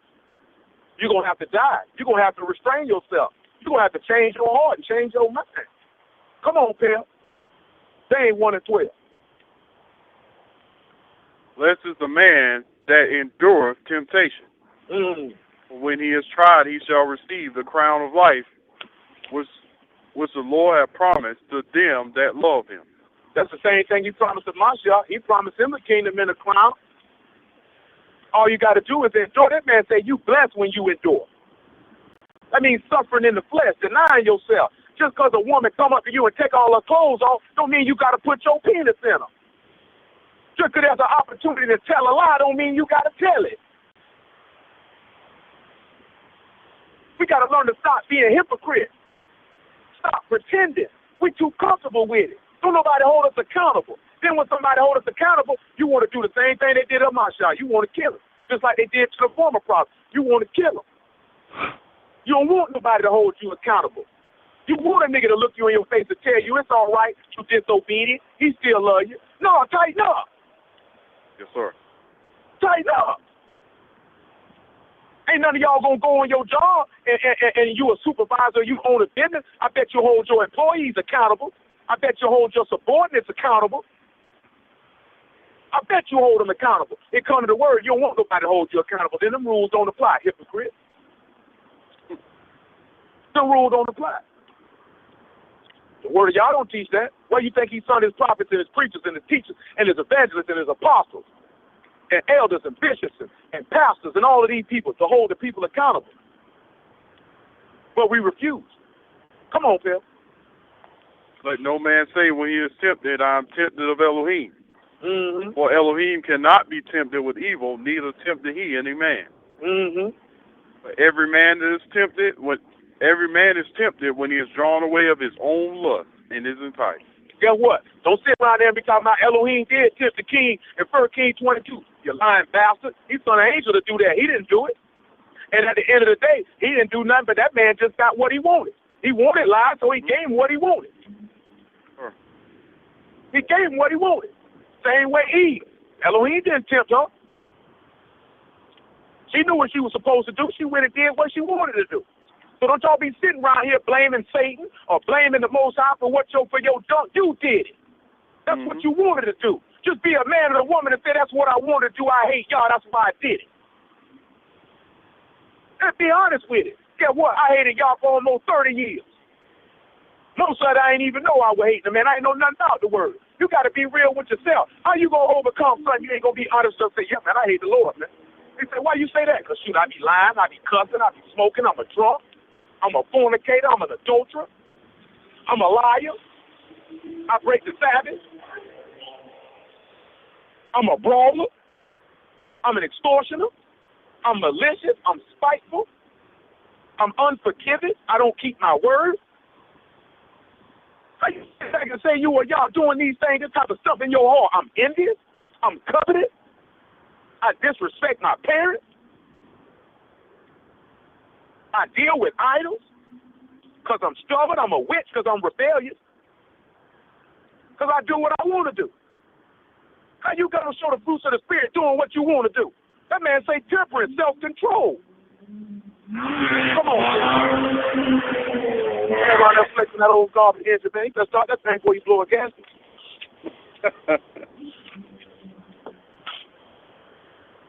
Come on, Phil. Said, when lust hath conceived, it bringeth forth sin, and sin, when it is finished, bringeth forth death. Let me tell y'all this here, man. Don't nobody know how much rope that y'all is going to give you. It go back. I know somebody thinking, if I sin, am I going to hell right then? You don't know the rope that y'all give you. He could give Pell 90 times, and he could give Troy 5. And that's y'all prerogative if that's what he want to do. So you can't live your life as if y'all owes you repentance, because he does not owe you that. He does not have to forgive you. He does not owe you forgiveness. A mind like that is real dangerous for you to think that this man got to forgive you. That's what them people say in them Sunday churches. He got to forgive you. He don't got to do nothing.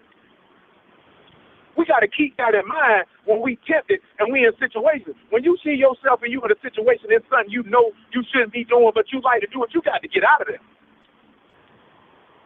He say he able to, man. He say in temptation, he'll make a way out. When you sit and look at every individual in that book that fell through a temptation, there was a chance for him to get out of there, but they didn't do it.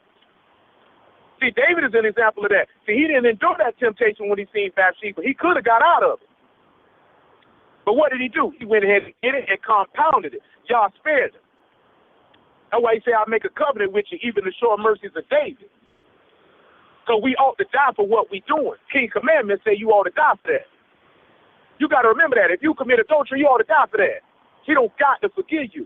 So knowing that he don't got to forgive you, see, that take us back to Psalms 130. He say, if he was to mark iniquity, who should stand? But there's forgiveness with him that he might be feared. See, that take us back to John when they brought that adulterous woman right there. And he say, he that's without sin cast the first stone. And everybody left because nobody would be able to stand.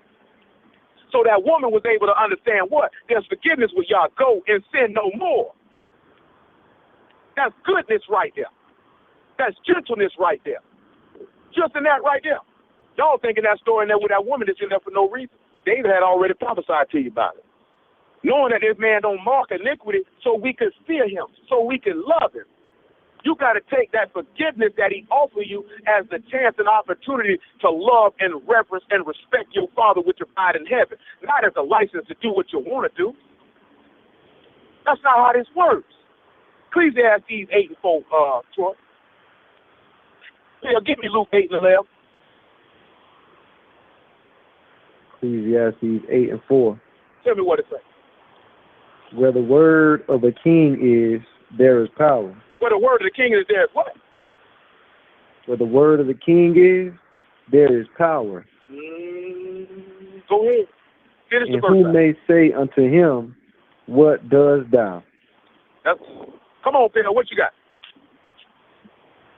Is that Luke 8:11 or Luke 18? Luke 8 and 11. Troy, give me John 6 and 63. Luke 8 and 11. We've been talking about this seed. We heard this seed. Paul referenced it, quoting Isaiah and Romans 9, and we read it in the law in Genesis 15, and all these things. So let's see what the seed is here. Come on, Luke 8 and 11. Now the parable is this. The seed is the word of Elohim. Well, we know Yahshua is the word of Elohim according to Revelation 19, right?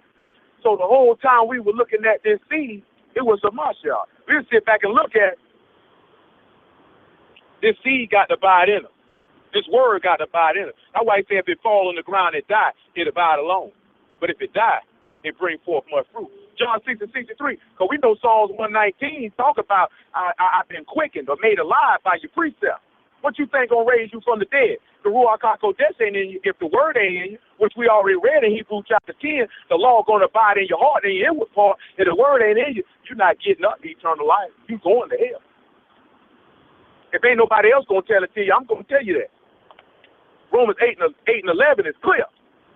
He that have the spirit does not have the spirit of the Mashiach, he is none of his. You not getting in. Don't let nobody lie to you. That's not what this book says. Come on. John 6:63. It is the Ruach that quickens. The flesh profits nothing. The words that I'm speaking to you, they are the Ruach and they are life. That man said these words are spirit and are life. Because you know he was speaking the words of Elohim. Elohim is a spirit. Those that worship him ought to worship him in spirit and in truth. You ought to believe and obey. Come on, Phil. Come on, keep reading that Luke 8. 11, 11. It says, those by the wayside are they that hear, then cometh the devil and taketh away the word out of their hearts, lest they should believe and be saved. That same thing happened to Eve. He came real fast and snatched that word away that Adam gave to Eve, because she didn't get that from y'all. She got that from Adam. And Adam was made as Elohim. Y'all made Adam as Elohim. He made him a God. Gave him rule and dominion over everything. But because her heart was to the side, he came and snatched that away. Took that word from her. Same thing happening to people right now. They don't really actually believe in the Mashiach. They actually don't want to follow the word. So all they take is the adversary to come and snatch that word away from them. Come on. They on the rock are they which, when they hear, receive the word with joy, and these have no root, which for a while believe, and in a time of temptation fall away. That same thing happened in the wilderness. They had a lot of joy when we came up out of Egypt. They were good and happy. And they walked for a little while, but like he told them in Deuteronomy chapter 8, I suffered thee. He said, I humbled thee and I suffered thee to hunger. He said, you saw my works and my temptations 40 years. And they fell off. Oh, we ought to go back to Egypt. We had cucumbers, leeks, and melons. Oh, he brought us in this wilderness to die. See, they had no faith. They had no love. They had no patience. So when we look at Abraham, he showed patience.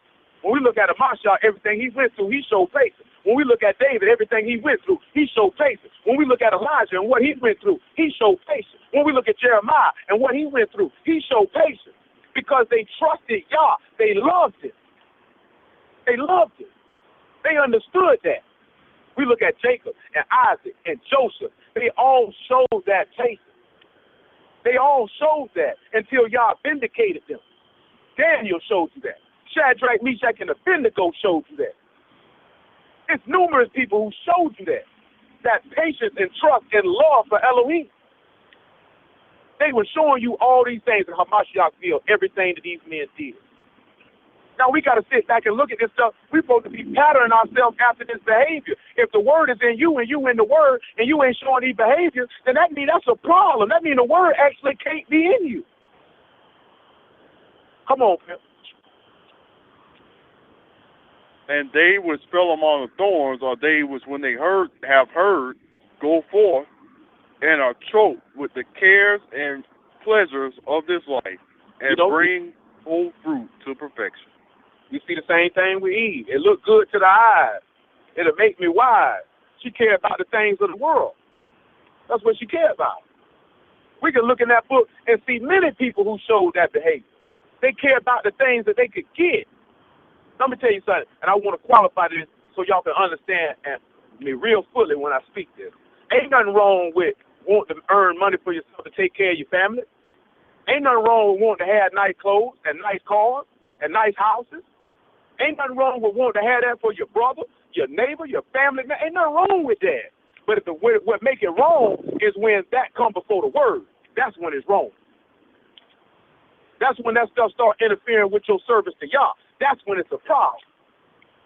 That's when you begin, and that becomes your Elohim. As Paul told you in Philippians 3, he said, your Elohim is your belly, who my earthly things, who are soon to be destroyed.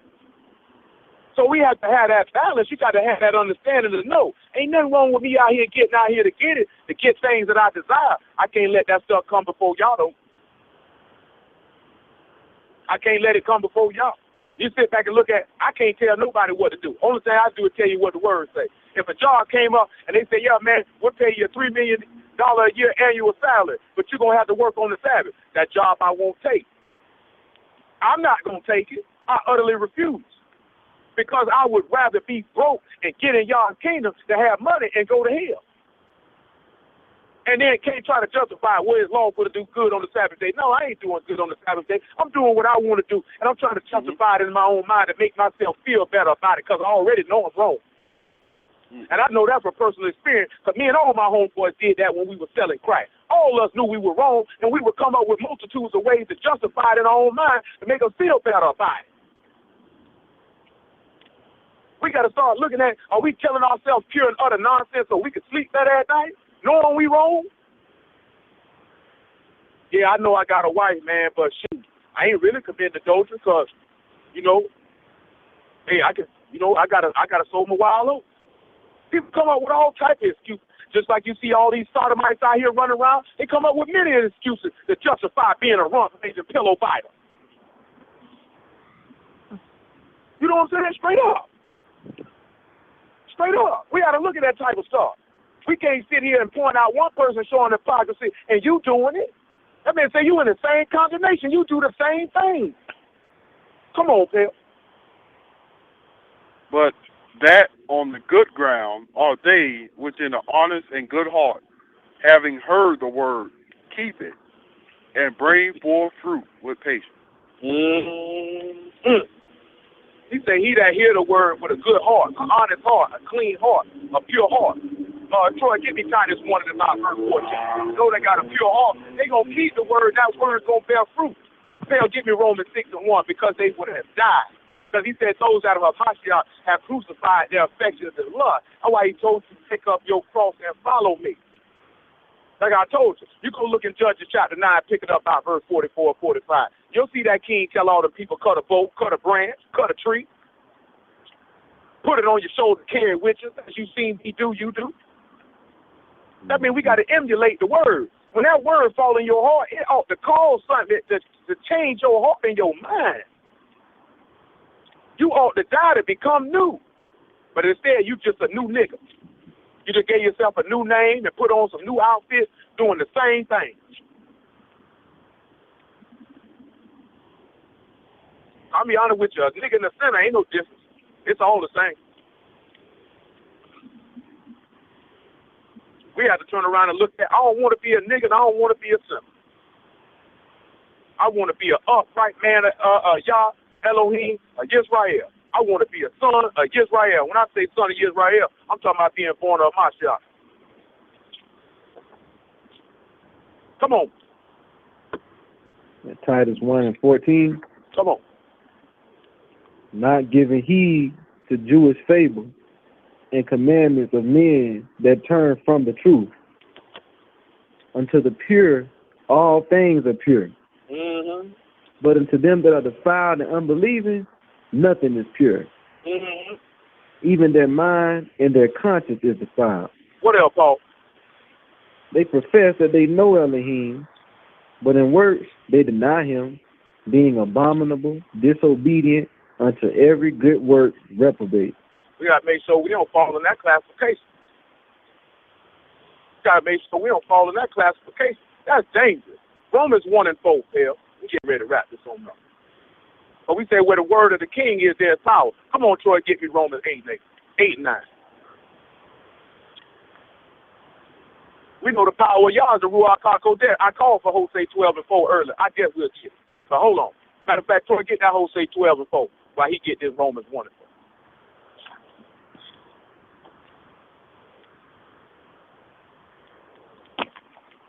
I thank the Lord. Amen. Romans 1 and 4. And declared to be the son of Elohim with power. Wait, what? Declared to be the son of Elohim with power. And what else? According to the spirit or the Ruach of Kodesh. And what else? By the resurrection from the dead. Now you get me Romans 8 and 9, Phil. Troy, you just hold on. We come.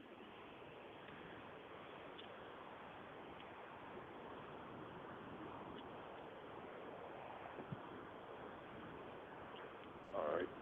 It says, but you are not in the flesh, but in the Ruach, if so be that the Ruach of Elohim dwell in you. Mm-hmm. Now, if any man have not the Ruach of Hamashiach, he is none of his. Mm-hmm. And if Mashiach be in you, the body is dead.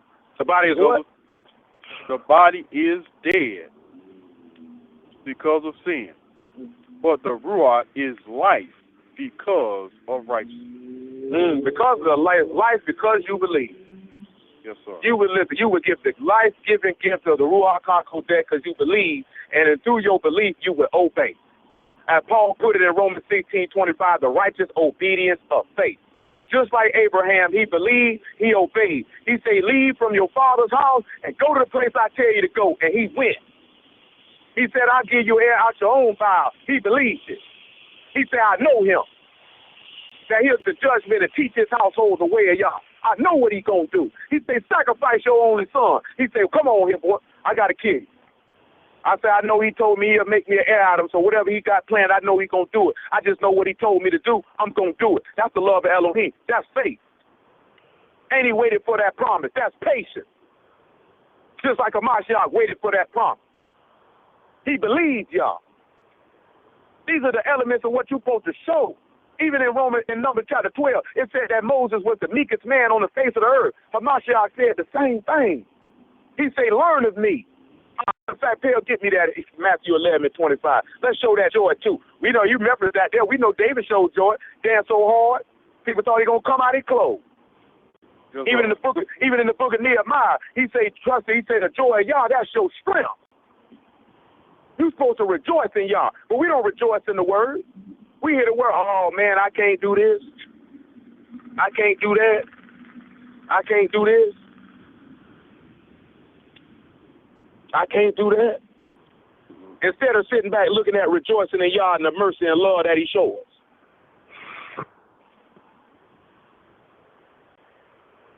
Yes, Come on. What verse is it? 25, Matthew 11. To say in that time, Yahshua answered and said, I thank thee, O Father, Lord of heaven and earth, because thou hast hid these things from the wise and prudent, and has revealed them unto babes. You know, he rejoiced. Hamashiach rejoiced in spirit behind that. He said, you done hid this from these stupid niggas and showed it to them. He said, because it was good in your sight. That make my heart happy. That make my spirit happy. I rejoice in that. Yes, sir. Come on. Even so, Father, for so it seemed good in thy sight. All things are delivered me of my Father, and no man knoweth the Son, but the Father. Neither knoweth any man the Father, save the Son, and he to whomsoever the Son will reveal him. Come unto me, all you that are heavy laden, and I will give you rest. Take my yoke upon you and learn of me. Why is that? For I am meek and lowly in heart, and you shall find rest unto your souls. What could be more humble than obeying the word? What's the greatest sign of meekness in that? When Psalms 37 tell you how the meek will inherit the earth.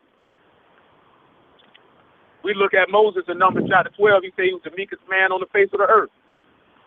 These people were talking trash about him. He took all that. He still remained humble.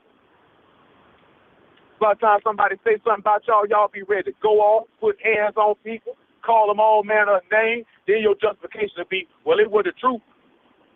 Make no difference. You still wrong. You ain't see Hamashiach doing that. You ain't see Moses doing that. You ain't see David doing that. You got to show that manner of humility. These are all the things that if the word is selling your heart and you have died, give Romans 6:1, Pep. Troy, what I got you hold? Hosea 12. Go ahead with that Hosea 12:4. Tell me what that says. Hold on before you read it. When the word fall in your heart and you die, this one should be the manifestation if you have died. You will be showing forth these things. Same way as saying Hamashiach got the 7 spirits of Yah. You know what I'm saying? As mentioned in Isaiah 11 and Revelation chapter 3 and 1. You know what I'm saying? This should be the manifestation. If you die, to should be love there. There should be patience there. There should be joy there. There should be long suffering. There should be gentleness. There should be goodness. There should be joy. There should be faith. There should be self-control. Manifesting that the word is fell in your heart and you have died to it. That you gave yourself up. Come on. Hosea 12:4. Yea, he had power over the angel and prevailed. He had what? He had power over the angel and prevailed. Well, back up to verse 3. Let's see who he's talking about had power over that angel. He took his brother by the heel in the womb. Well, back it up to verse 2. We got to see who he's talking about. Yah hath also a controversy with Yahudah, and will punish Jacob according to his ways. According to his doings will he recompense him. He took his brother by the heel in the womb, and by his strength he had power with Elohim. Let's sit back and look at something by his strength. Y'all think this talking about us. This man, I got a controversy with Judah. I'm going to punish Jacob according to his ways. Well, we know Hamashiach. He said he didn't spare his own son. He was made sin who knew no sin. That controversy that y'all had with us, he took it out on Hamashiach. See, some of y'all forget about the number 14 where he told Moses, man, get out the way. I'll kill them all as one man. So you know what y'all did? He made a man, and all that anger that he wanted to take out on us, he took it out on him, and we rejecting this man. And we rejecting this man. Y'all don't, I don't think it encapsulates people's mind that this the love and mercy that y'all have for Israel, and that he would keep his oath that he made to our fathers. That I want to kill all of y'all, but instead, I'm going to kill him. What I want to do to y'all, I'm going to do it to him. Because y'all don't realize, without him, we done. As a people, you're done. But see, you know, praise be to Yah. He's a man of his word. Yes, sir. He said, I swore an oath to them. I'm going to keep my word. Come on, Troy. Yea, come on. He had power over the angel and prevailed. He wept and made supplication unto him. That's good. Give me Genesis 32. Pick up by verse 24. He said he had power over an angel and prevailed. So we need to see what angel this was he had power over and who he prevailed. What is this Jacob wrestling with this angel? What is this actually pointing us to? Genesis 32, verse 24. And Jacob was left alone, and there wrestled a man with him until the breaking of the day. What? He did. He was left well?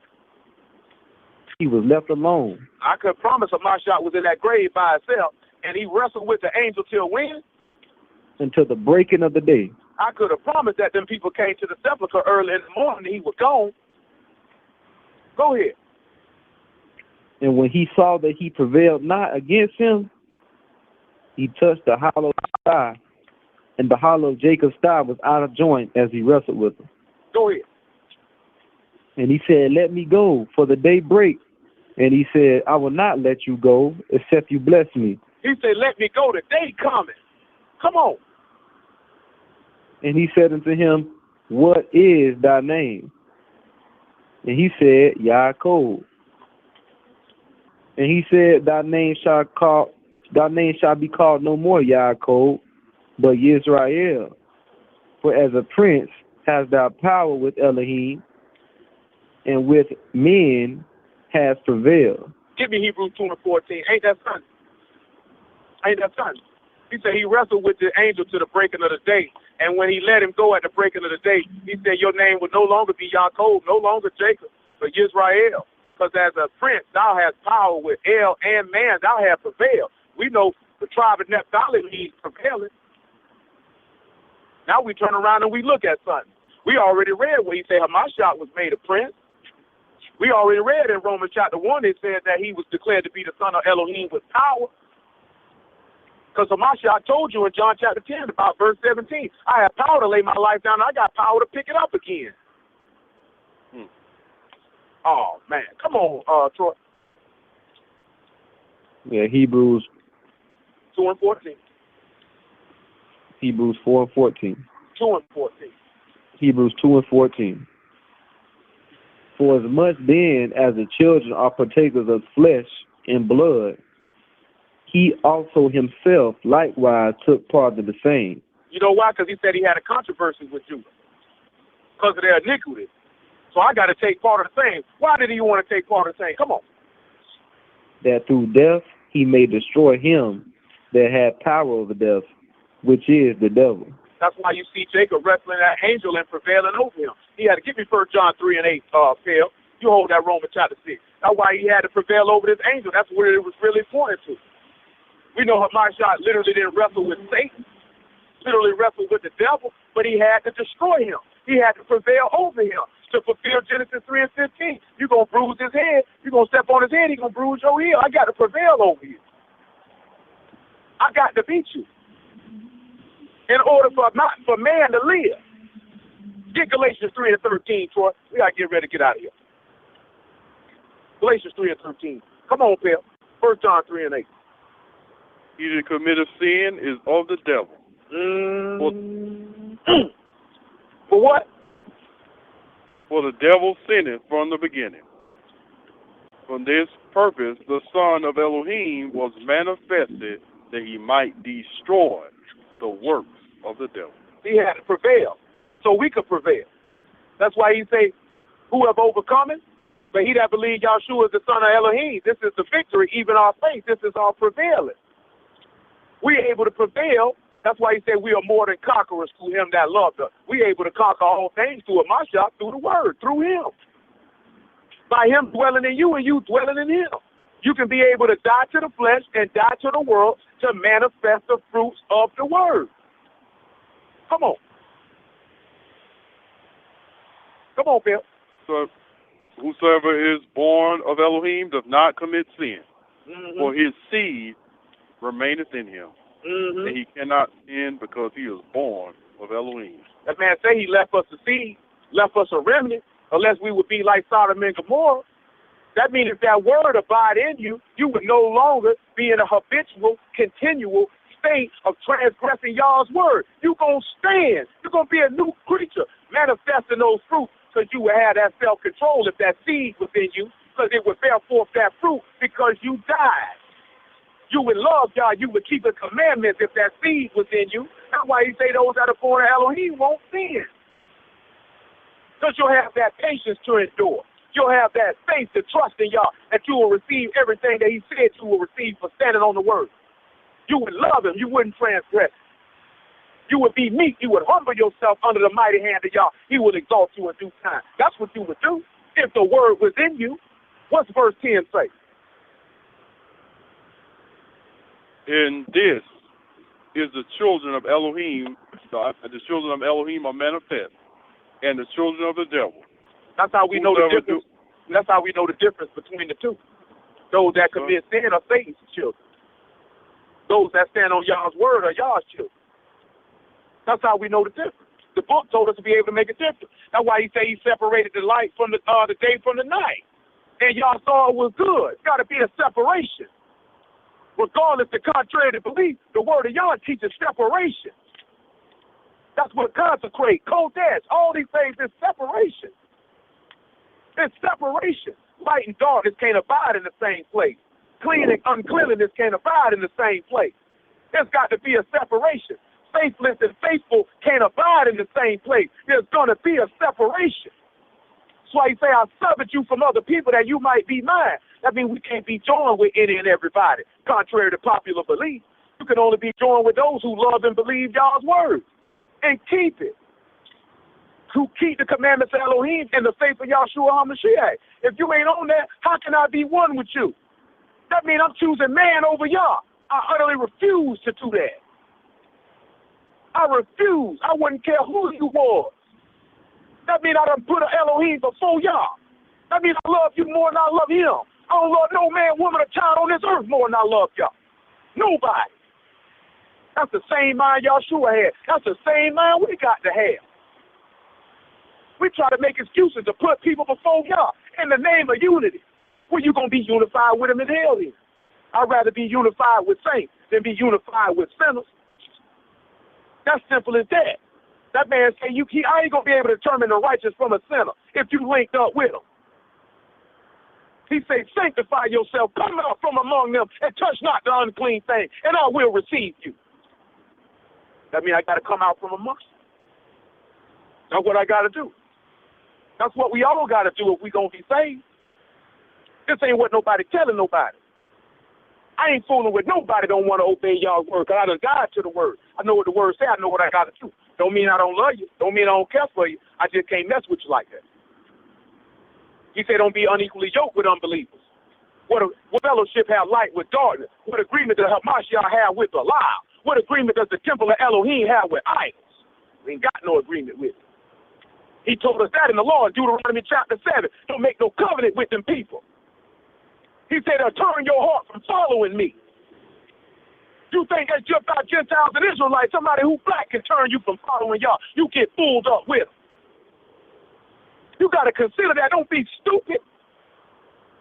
See, if the word would abide in you and you died to it and you manifest the fruits of the Spirit and you believe y'all, see, you would know that and you wouldn't do that. You wouldn't do that. That's why Mashiach said, don't think that I came to bring priests. I came to bring the sword to set a man at variance. Because he told you that in the law in Genesis 3 and 15, there'll be enmity between the serpent seed and the woman's seed. There's going to be enmity between the sons of Yah and the sons of Satan. They'll never meet in agreement. Never. If they do, the word of Yah is a lie. Come on, man. What I got you on? You good? Go on back to that Romans chapter 6. What I got you on? It's almost Galatians 3. Come on, Galatians 3 and 13. Galatians 3 and 13. The Hamashiach has redeemed us from the curse of the law, being made a curse for us. For it is written, cursed is everyone that hangeth upon the tree. That the blessing of Abraham might come to the Gentiles through Yahshua Hamashiach, that we might receive the promise of the Ruach through faith. I counsel thee to keep the king's commandments in regard to the oath of Elohim. Come on. Brethren, I speak after the manner of men, though it be but a man's covenant. Yes, yet if it be confirmed, no man disannul or add thereunto. Now to Abraham and his seed were the promises made. He said not, and to seeds as of many, but as of one. He said not seeds as of many, but as of one. What seed is that, Paul? And to thy seed, which is Hamashiach. If you ain't of the seed, if you ain't of the word, if you ain't going to Hamashiach, then the covenant don't apply to you. Then the promise don't apply to you. That means there's no way in the world you going to manifest no fruits of the Spirit because you ain't never going to get it. So now we got to look at something. Why you think he had us start with all these things about actually believing on him whom he has sent? That's the first step. That's the first step. Then you would have learned of him, and if you heard the truth of Hamashiach, you would put off the old man who is corrupt according to the deceitful lust and the form of behavior, and be made like unto him who created you in true righteousness and in Kodesh. That's what you would do. You would learn of Hamashiach. You would learn what he told you to do, and you would do it. That's why he say the word preached unto them. He said in the wilderness the word preached unto them was preached unto us, but the word preached unto them didn't profit them, not being mixed in the faith with them that heard it. See, the word ain't going to get you no gain if you don't believe it. You know what I'm saying? That's why he say without faith it's impossible to please him. See, y'all don't want a nigga who don't believe him, just like not now one of you men or women listening don't want no dealings with somebody who don't believe nothing you say. You ain't going to do nothing for them. You ain't trying to be around them because you don't want somebody who deems you to be untrustworthy and not a man of your word. Why would I deal with you? Every last one of y'all had told somebody you were going to do something and somebody believed you was going to do it. Just like you don't believe somebody when they told you they were going to do something. You didn't see it, but you trusted and believed that person was a man of your word. That's the same thing y'all require. But how are we going to turn around and talk bad about that? Because we hypocrites. Because we hypocrites. The same behavior we manifest to each other, we can't do it toward the Most High Yah. What kind of junk is that? Come on with it, Romans chapter 6, man. What shall we say then? Shall we continue in sin that grace may abound? What did he say? Elohim forbid. Absolutely not. Come on. Also, we that are dead to sin live any longer therein. Know you not that so many of us that were baptized into Yahshua HaMashiach were baptized into his death? Mm-hmm. Therefore, we are buried with him by baptism into death. And like as HaMashiach was raised up from the dead by the glory of the Father, even so we also should walk in newness of life. That's what we sit back looking at. In order for us to manifest those fruits, or the offspring of the Spirit. Because everybody say, that's the fruit of my loins, that's the fruit of my womb. To manifest the offspring of the seed or the word of Mashiach, we got to do what he did, and that's die. Come on back to that Galatians 5:22, so we can hear these things again. In order for these things to be manifested, that word got to enter into your heart, and you got to die. You got to die. You got to make a covenant by sacrifice. You're going to have to be willing to lose your life. Come on. Galatians 5:22. The fruit of the Spirit is love. Love. Joy. Hold on. Slow it down. Love. That means you need to love Elohim, and you need to love your brothers. You love yourself. We see that with Jonathan. He made a covenant. David made a covenant with Jonathan. He loved him as he loved his own soul. We see that with Mashiach. He say, Father, forgive them. They know not what they do. Because the law say don't avenge or bear any grudge against your neighbor. Huh? We see that with Jacob. Even when Esau wanted to kill him, he still loved it. I still show you. I ain't going to give you that back. You got to be able to love each other. But before you can love each other, you got to love Yah first. That's the first commandment. Hear, O Israel, Yah your Elohim is one. Love him with all your heart, all your strength, and all your soul, and all your might. Then through that, you would love your brother, because in keeping Yah's commandment, there's no way you would offend against your brother. You ain't going to sleep with your brother wife. You ain't going to lie on him. You ain't going to plot on him. You ain't going to scheme on him. You ain't going to covet on what's his. What's the next one? Joy. You're going to have joy in Yah. Same way David did, same way Mashiach did, same way Moses did. You're going to joy in the word. You're going to joy in tribulation. You're going to joy in suffering, knowing that the power of Mashiach rests on you. What's the next one? Peace. Peace. He said there's no peace to the wicked. In order for you to get peace, that means that's comfort, which is the Ruach HaKodesh. You will get peace through the word. There's peace in obedience. There's peace in faith. What's the next one? Long suffering. I mean, you will have patience with people who do you wrong. When we know one of the attributes of Yah in Exodus 34 is that he's long suffering. He done suffered our manners for years. He suffered us for 40 years in the wilderness, disobeying, murmuring, and complaining against this man. And y'all can't suffer somebody for 2 weeks. This man suffered your disobedience your entire life. Your entire life. And he ain't snapped back and unleashed his wrath on you now time, but yet you can't manifest the same behavior. What's the next one? Gentleness. Gentleness. You got to learn how to be gentle with people, how to love people, how to be kind to people.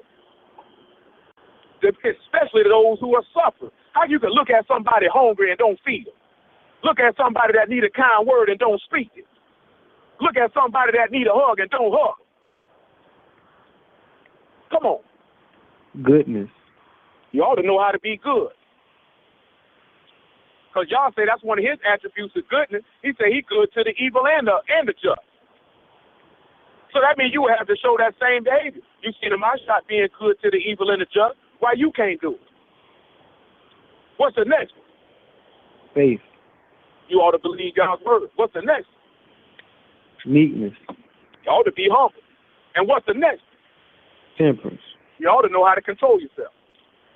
You ought to know how to control yourself.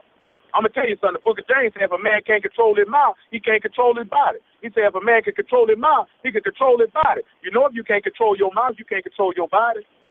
We got to look at all these things. All these things that Paul just mentioned are manifestations of the word, because all these things are found in the word of men executing these behaviors, and Hamashiach doing it too.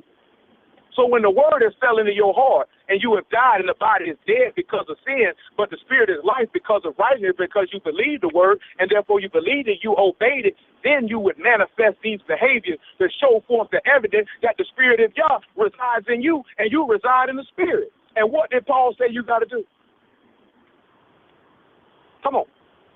And they that our Hamashiachs have crucified the flesh with the affections and lusts.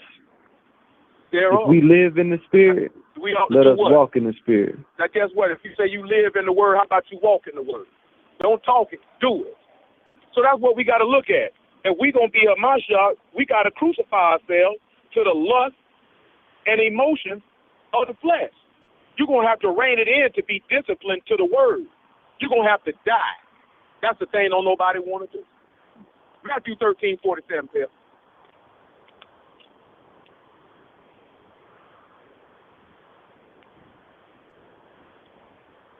Come on. It says, again, the kingdom of heaven is like unto a net that was cast into the sea, and gathered of every kind, which when it was full, they drew to shore and sat down and gathered the good into the vessels, but cast the bad away.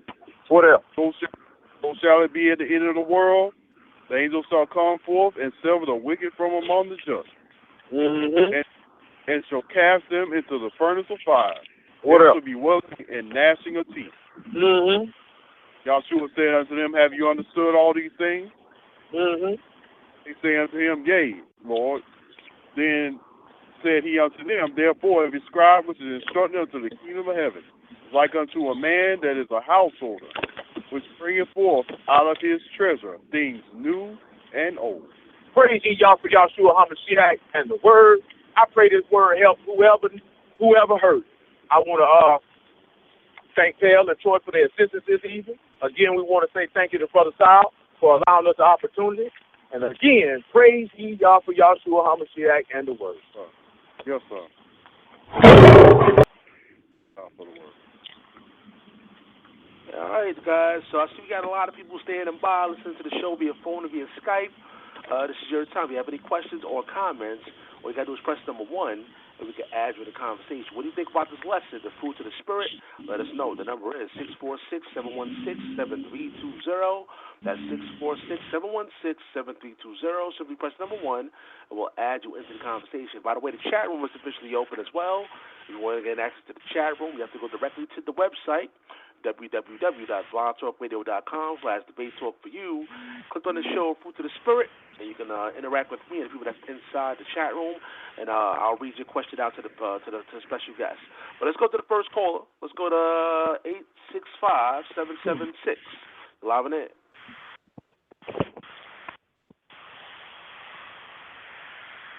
(865-776). You're live on Debate Talk for You Radio. Can you hear me? Oh yeah. I didn't think I would be first. What's going on, brother?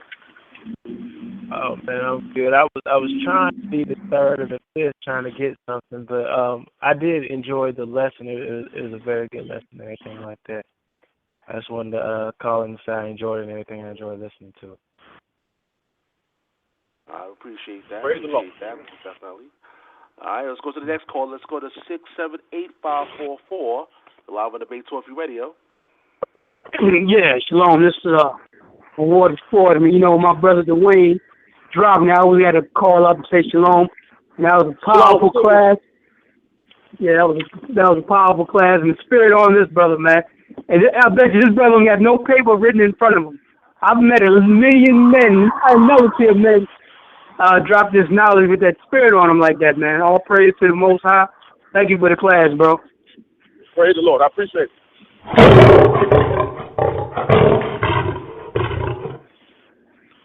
Once again, guys, all about the people getting answers to their questions. You have any comments you want to make? This is your time. For that number, 646-716-7320. Now, the next caller will receive a free Bible versus Egyptology video download. All you got to do is send me an email at debatetalkforyou@gmail.com. You're calling number 3, so remember, just send me an email, and I'll send it right to you.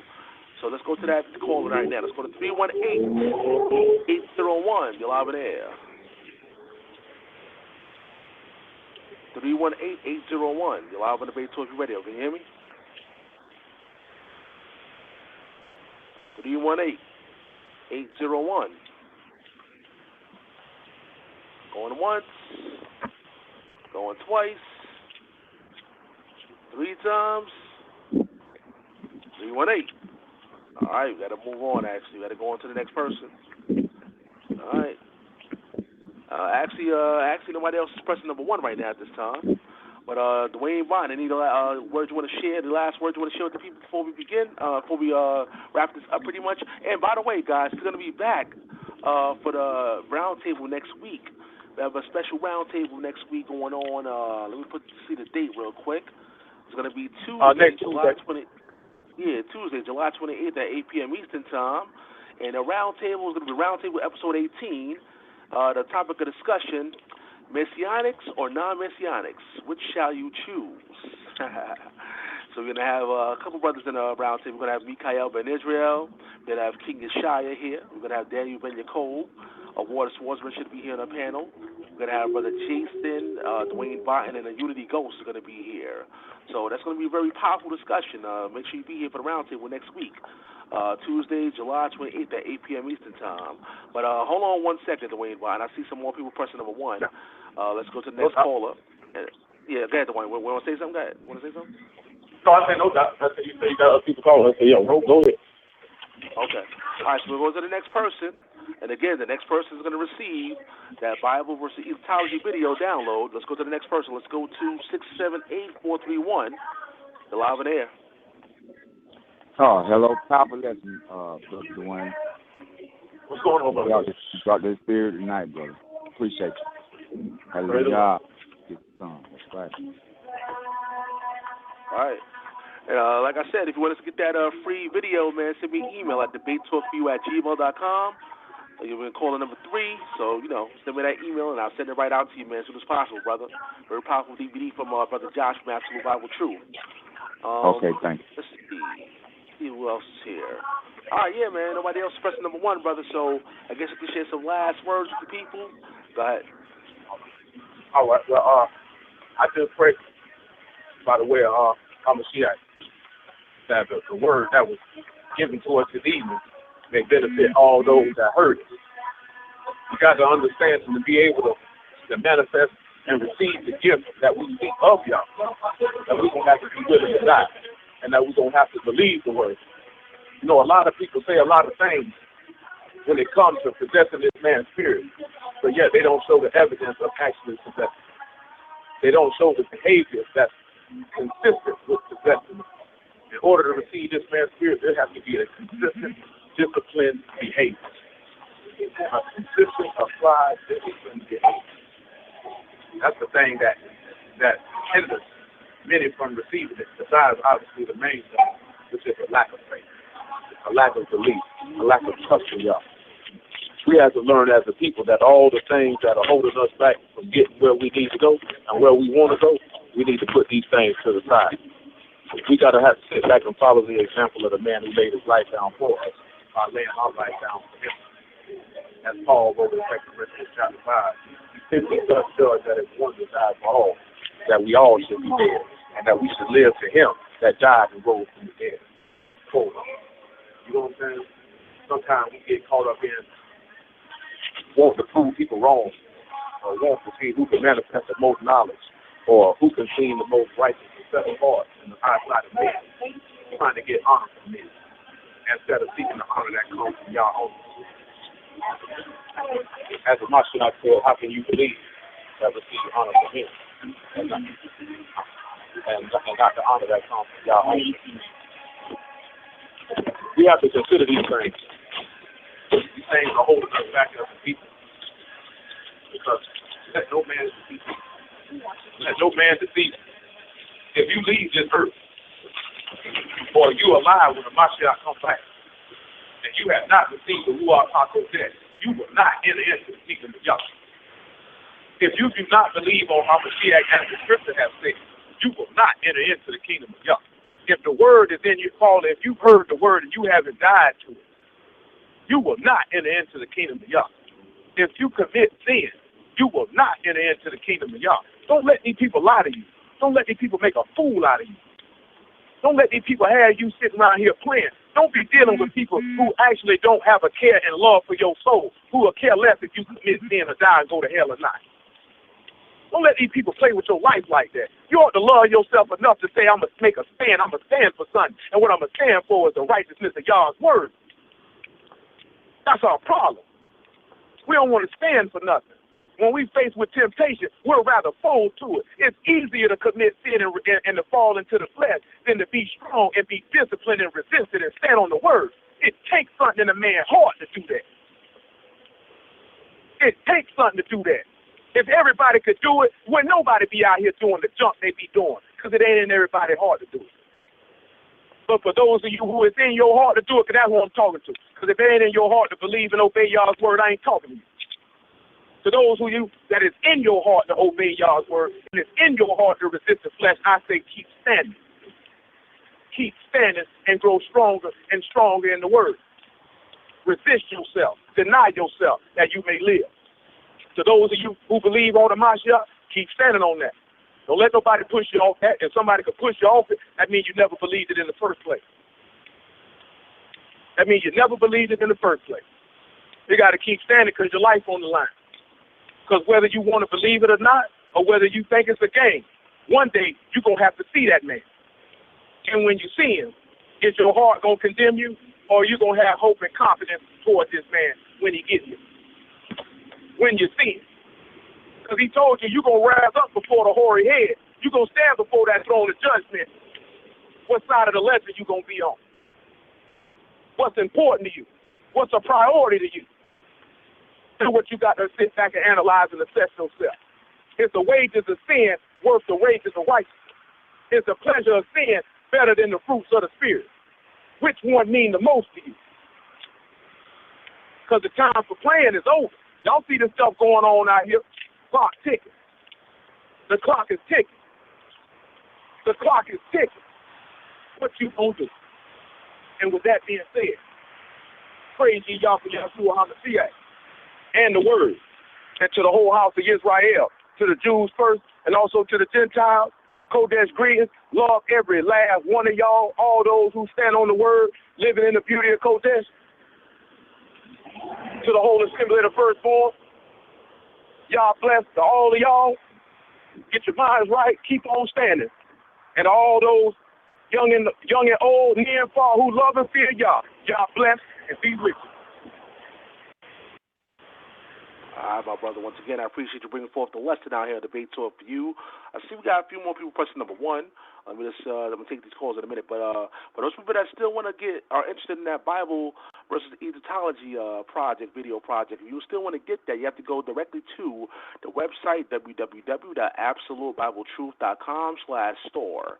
That's www.absolutebibletruth.com/store. For those people that still want to get that project, I believe it's $5 right now at this time.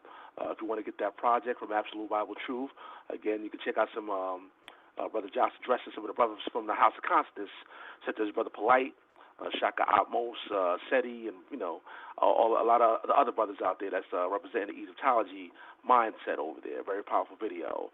Well, let me go to the next caller. Let's see. Let's go to 904-303. You're live on air. 904-303. You're live on the Debate Talk Radio. What's up? This is Stanley from Jacksonville, Florida. Shout out to Dwayne, Troy, and Chappelle, and shout out to the Assembly of the Firstborn. I just want to say, when I first came into the understanding of the truth, I always felt like a righteous man could fall 7 times. Like, when I was in the Word, teachers I used to follow, they said that a righteous person could sin, and they'll try to go to different excuses in the scriptures in the Bible saying that a person could commit sin if they just get back up. But I just wanted to say that coming across Dwayne, I know that if you walk in with the Son, you could be perfect, and that's why the Son came into the flesh, to be perfect. Because Matthew 5:48 says, "If you perfect, be perfect as your Father in heaven is perfect." So you can be perfect in this walk, and that's what it's about, by being blameless. Zephaniah 3:18 tells us that only a remnant of Israel are going to be saved, and those are the people that's going to be blameless. So that's all I wanted to say. Appreciate y'all boys for giving the word, just holding it down. Shalom. Shalom. All right. I pray the Lord. I appreciate that. And I still have more of those Seek Truth CDs. Again, it hasn't been released yet. I got the exclusives, absolutely free. And I'm going to be giving that out for the whole summer special for caller number 5. So, once again, I appreciate everybody that's calling in. I see we have a lot of people that's tuned in. Give it a lot of debate. So, we're going to pretty much wrap it up, fellas. We're going to pretty much wrap it up. And, again, we have another show tomorrow at 8 p.m. Eastern Time. Take care, and God bless.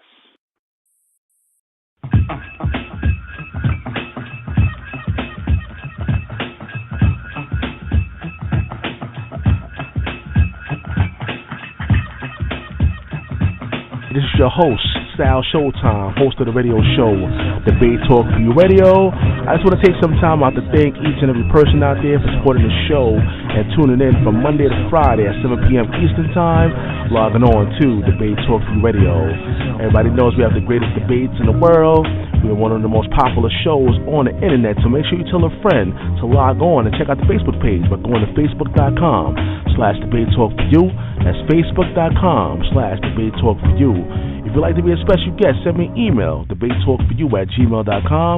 That's debatetalkforyou@gmail.com. Continue to support the show, and make sure you tell a friend, like I said, spread the word all over the globe. Debate Talk for You is live on the air. And if you want to call in, you know the number, 646-716-7320. You can listen via phone, listen via Skype, and check out the show live. If you want to have any questions, just press the number 1, and I'll add you to the conversation. Thank you for tuning in to Debate Talk for You Radio. See you next time.